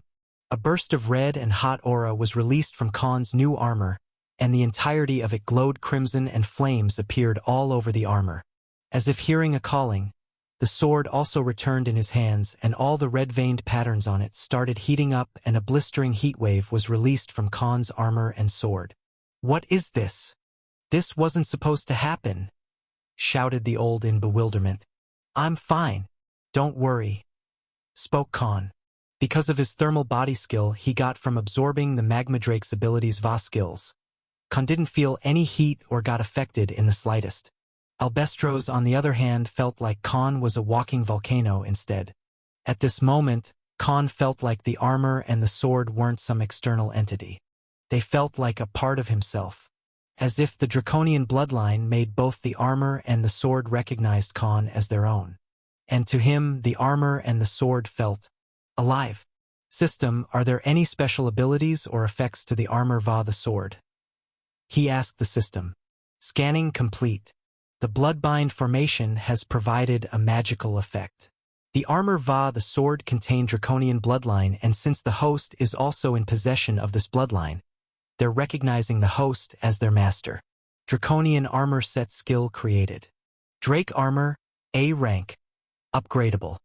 Physical defense while wearing this armor has risen by 40% and the agility has increased by 25%. Reformation, A rank. Upgradable. Using the host's mana and bloodline as a source, the armor will be able to repair itself over time once it has been broken. This bloodline effect will be active as long as host is still alive. Draconian sword skill created. Drake momentum, A rank. Upgradable. Strength while using this sword has increased by 30% and dexterity has increased by 27%. Note, the armor and the sword can be upgraded using materials belonging to the draconian species body parts, and to increase their buffs and rank of the skills, the host must absorb more draconian bloodline. Holy shit! Shouted Khan in disbelief. This was a whole different level of upgrade. It's like getting a legendary armor and the sword with extremely high stats and set effects. But then both of them could even be upgraded even a level further. I guess I gotta learn some blacksmith skills in the future to be able to upgrade them myself. He spoke to himself as a devilish smile appeared on his face under the helmet. His current appearance looked a lot like Dante's Sin Devil trigger form. While the sword had undergone a transformation and looked similar to Devil Sword Dante without the scales and claws. The rewards were just too big and satisfying to him. In just 2 days alone, he had become one of the top 5 fighters in Flavit City. He entered this city while wearing nothing but a wolf's hide, and now he was wearing a frigging drake armor. "Are you good? I don't think they were supposed to show such effects," said Albestros as he maintained a distance from Khan. Khan commanded the armor and the sword to lower down the temperature in his mind, and the heat all around his body gradually reduced to the bare minimum, only leaving small embers of fire surrounding him. "So what do you think? Worth waiting?" asked the blacksmith. "Hell yeah," responded Khan joyfully. "How about giving them a proper name? No good armor or sword should be left unnamed." How about Drake Armor va Drake Sword?" asked Khan. "Impudence. Can't you be more creative? This is an insult to my hard work," said Albestros in an annoyed and irritated tone. "My naming skills depend upon the naming skills of the guy pulling the strings from above," replied Khan as he shrugged. The next second, he felt a terrifying chill under his spine. This murderous aura was even scarier than the aura of God of Darkness. How about Dracos Armor? Sounds good and reasonable, right?" asked Khan. "Acceptable, since drakes are descendants of the dragons." "What about the sword?" approved and asked the old man. "How about, let's say, Crimson Wolf? Author you, little bitch." "Nay, sounds like an amateur va thoughtless name," said Albestros. "Author? Why are you guys flaming me? Then how about Lucifer?" spoke Khan with a resolve to settle on this name. "I don't know what that name means, but sounds good enough," spoke Albestros. "Good. Let's meet 2 days later then. We'll leave the city together," said Khan and informed the old man. He unequipped the armor and put it in his space ring. The sword without the bloodline effects activated just appeared a normally cool and expensive-looking sword. So he won't have any problem having it on his back. It'll also make him look like someone you shouldn't mess with. Khan returned to his house in the noon and Jerome greeted him as if he was in a hurry. "Sir, there's a letter for you, from someone important," said Jerome and handed the letter to Khan. He read the contents of the letter and asked himself, "What do they want?"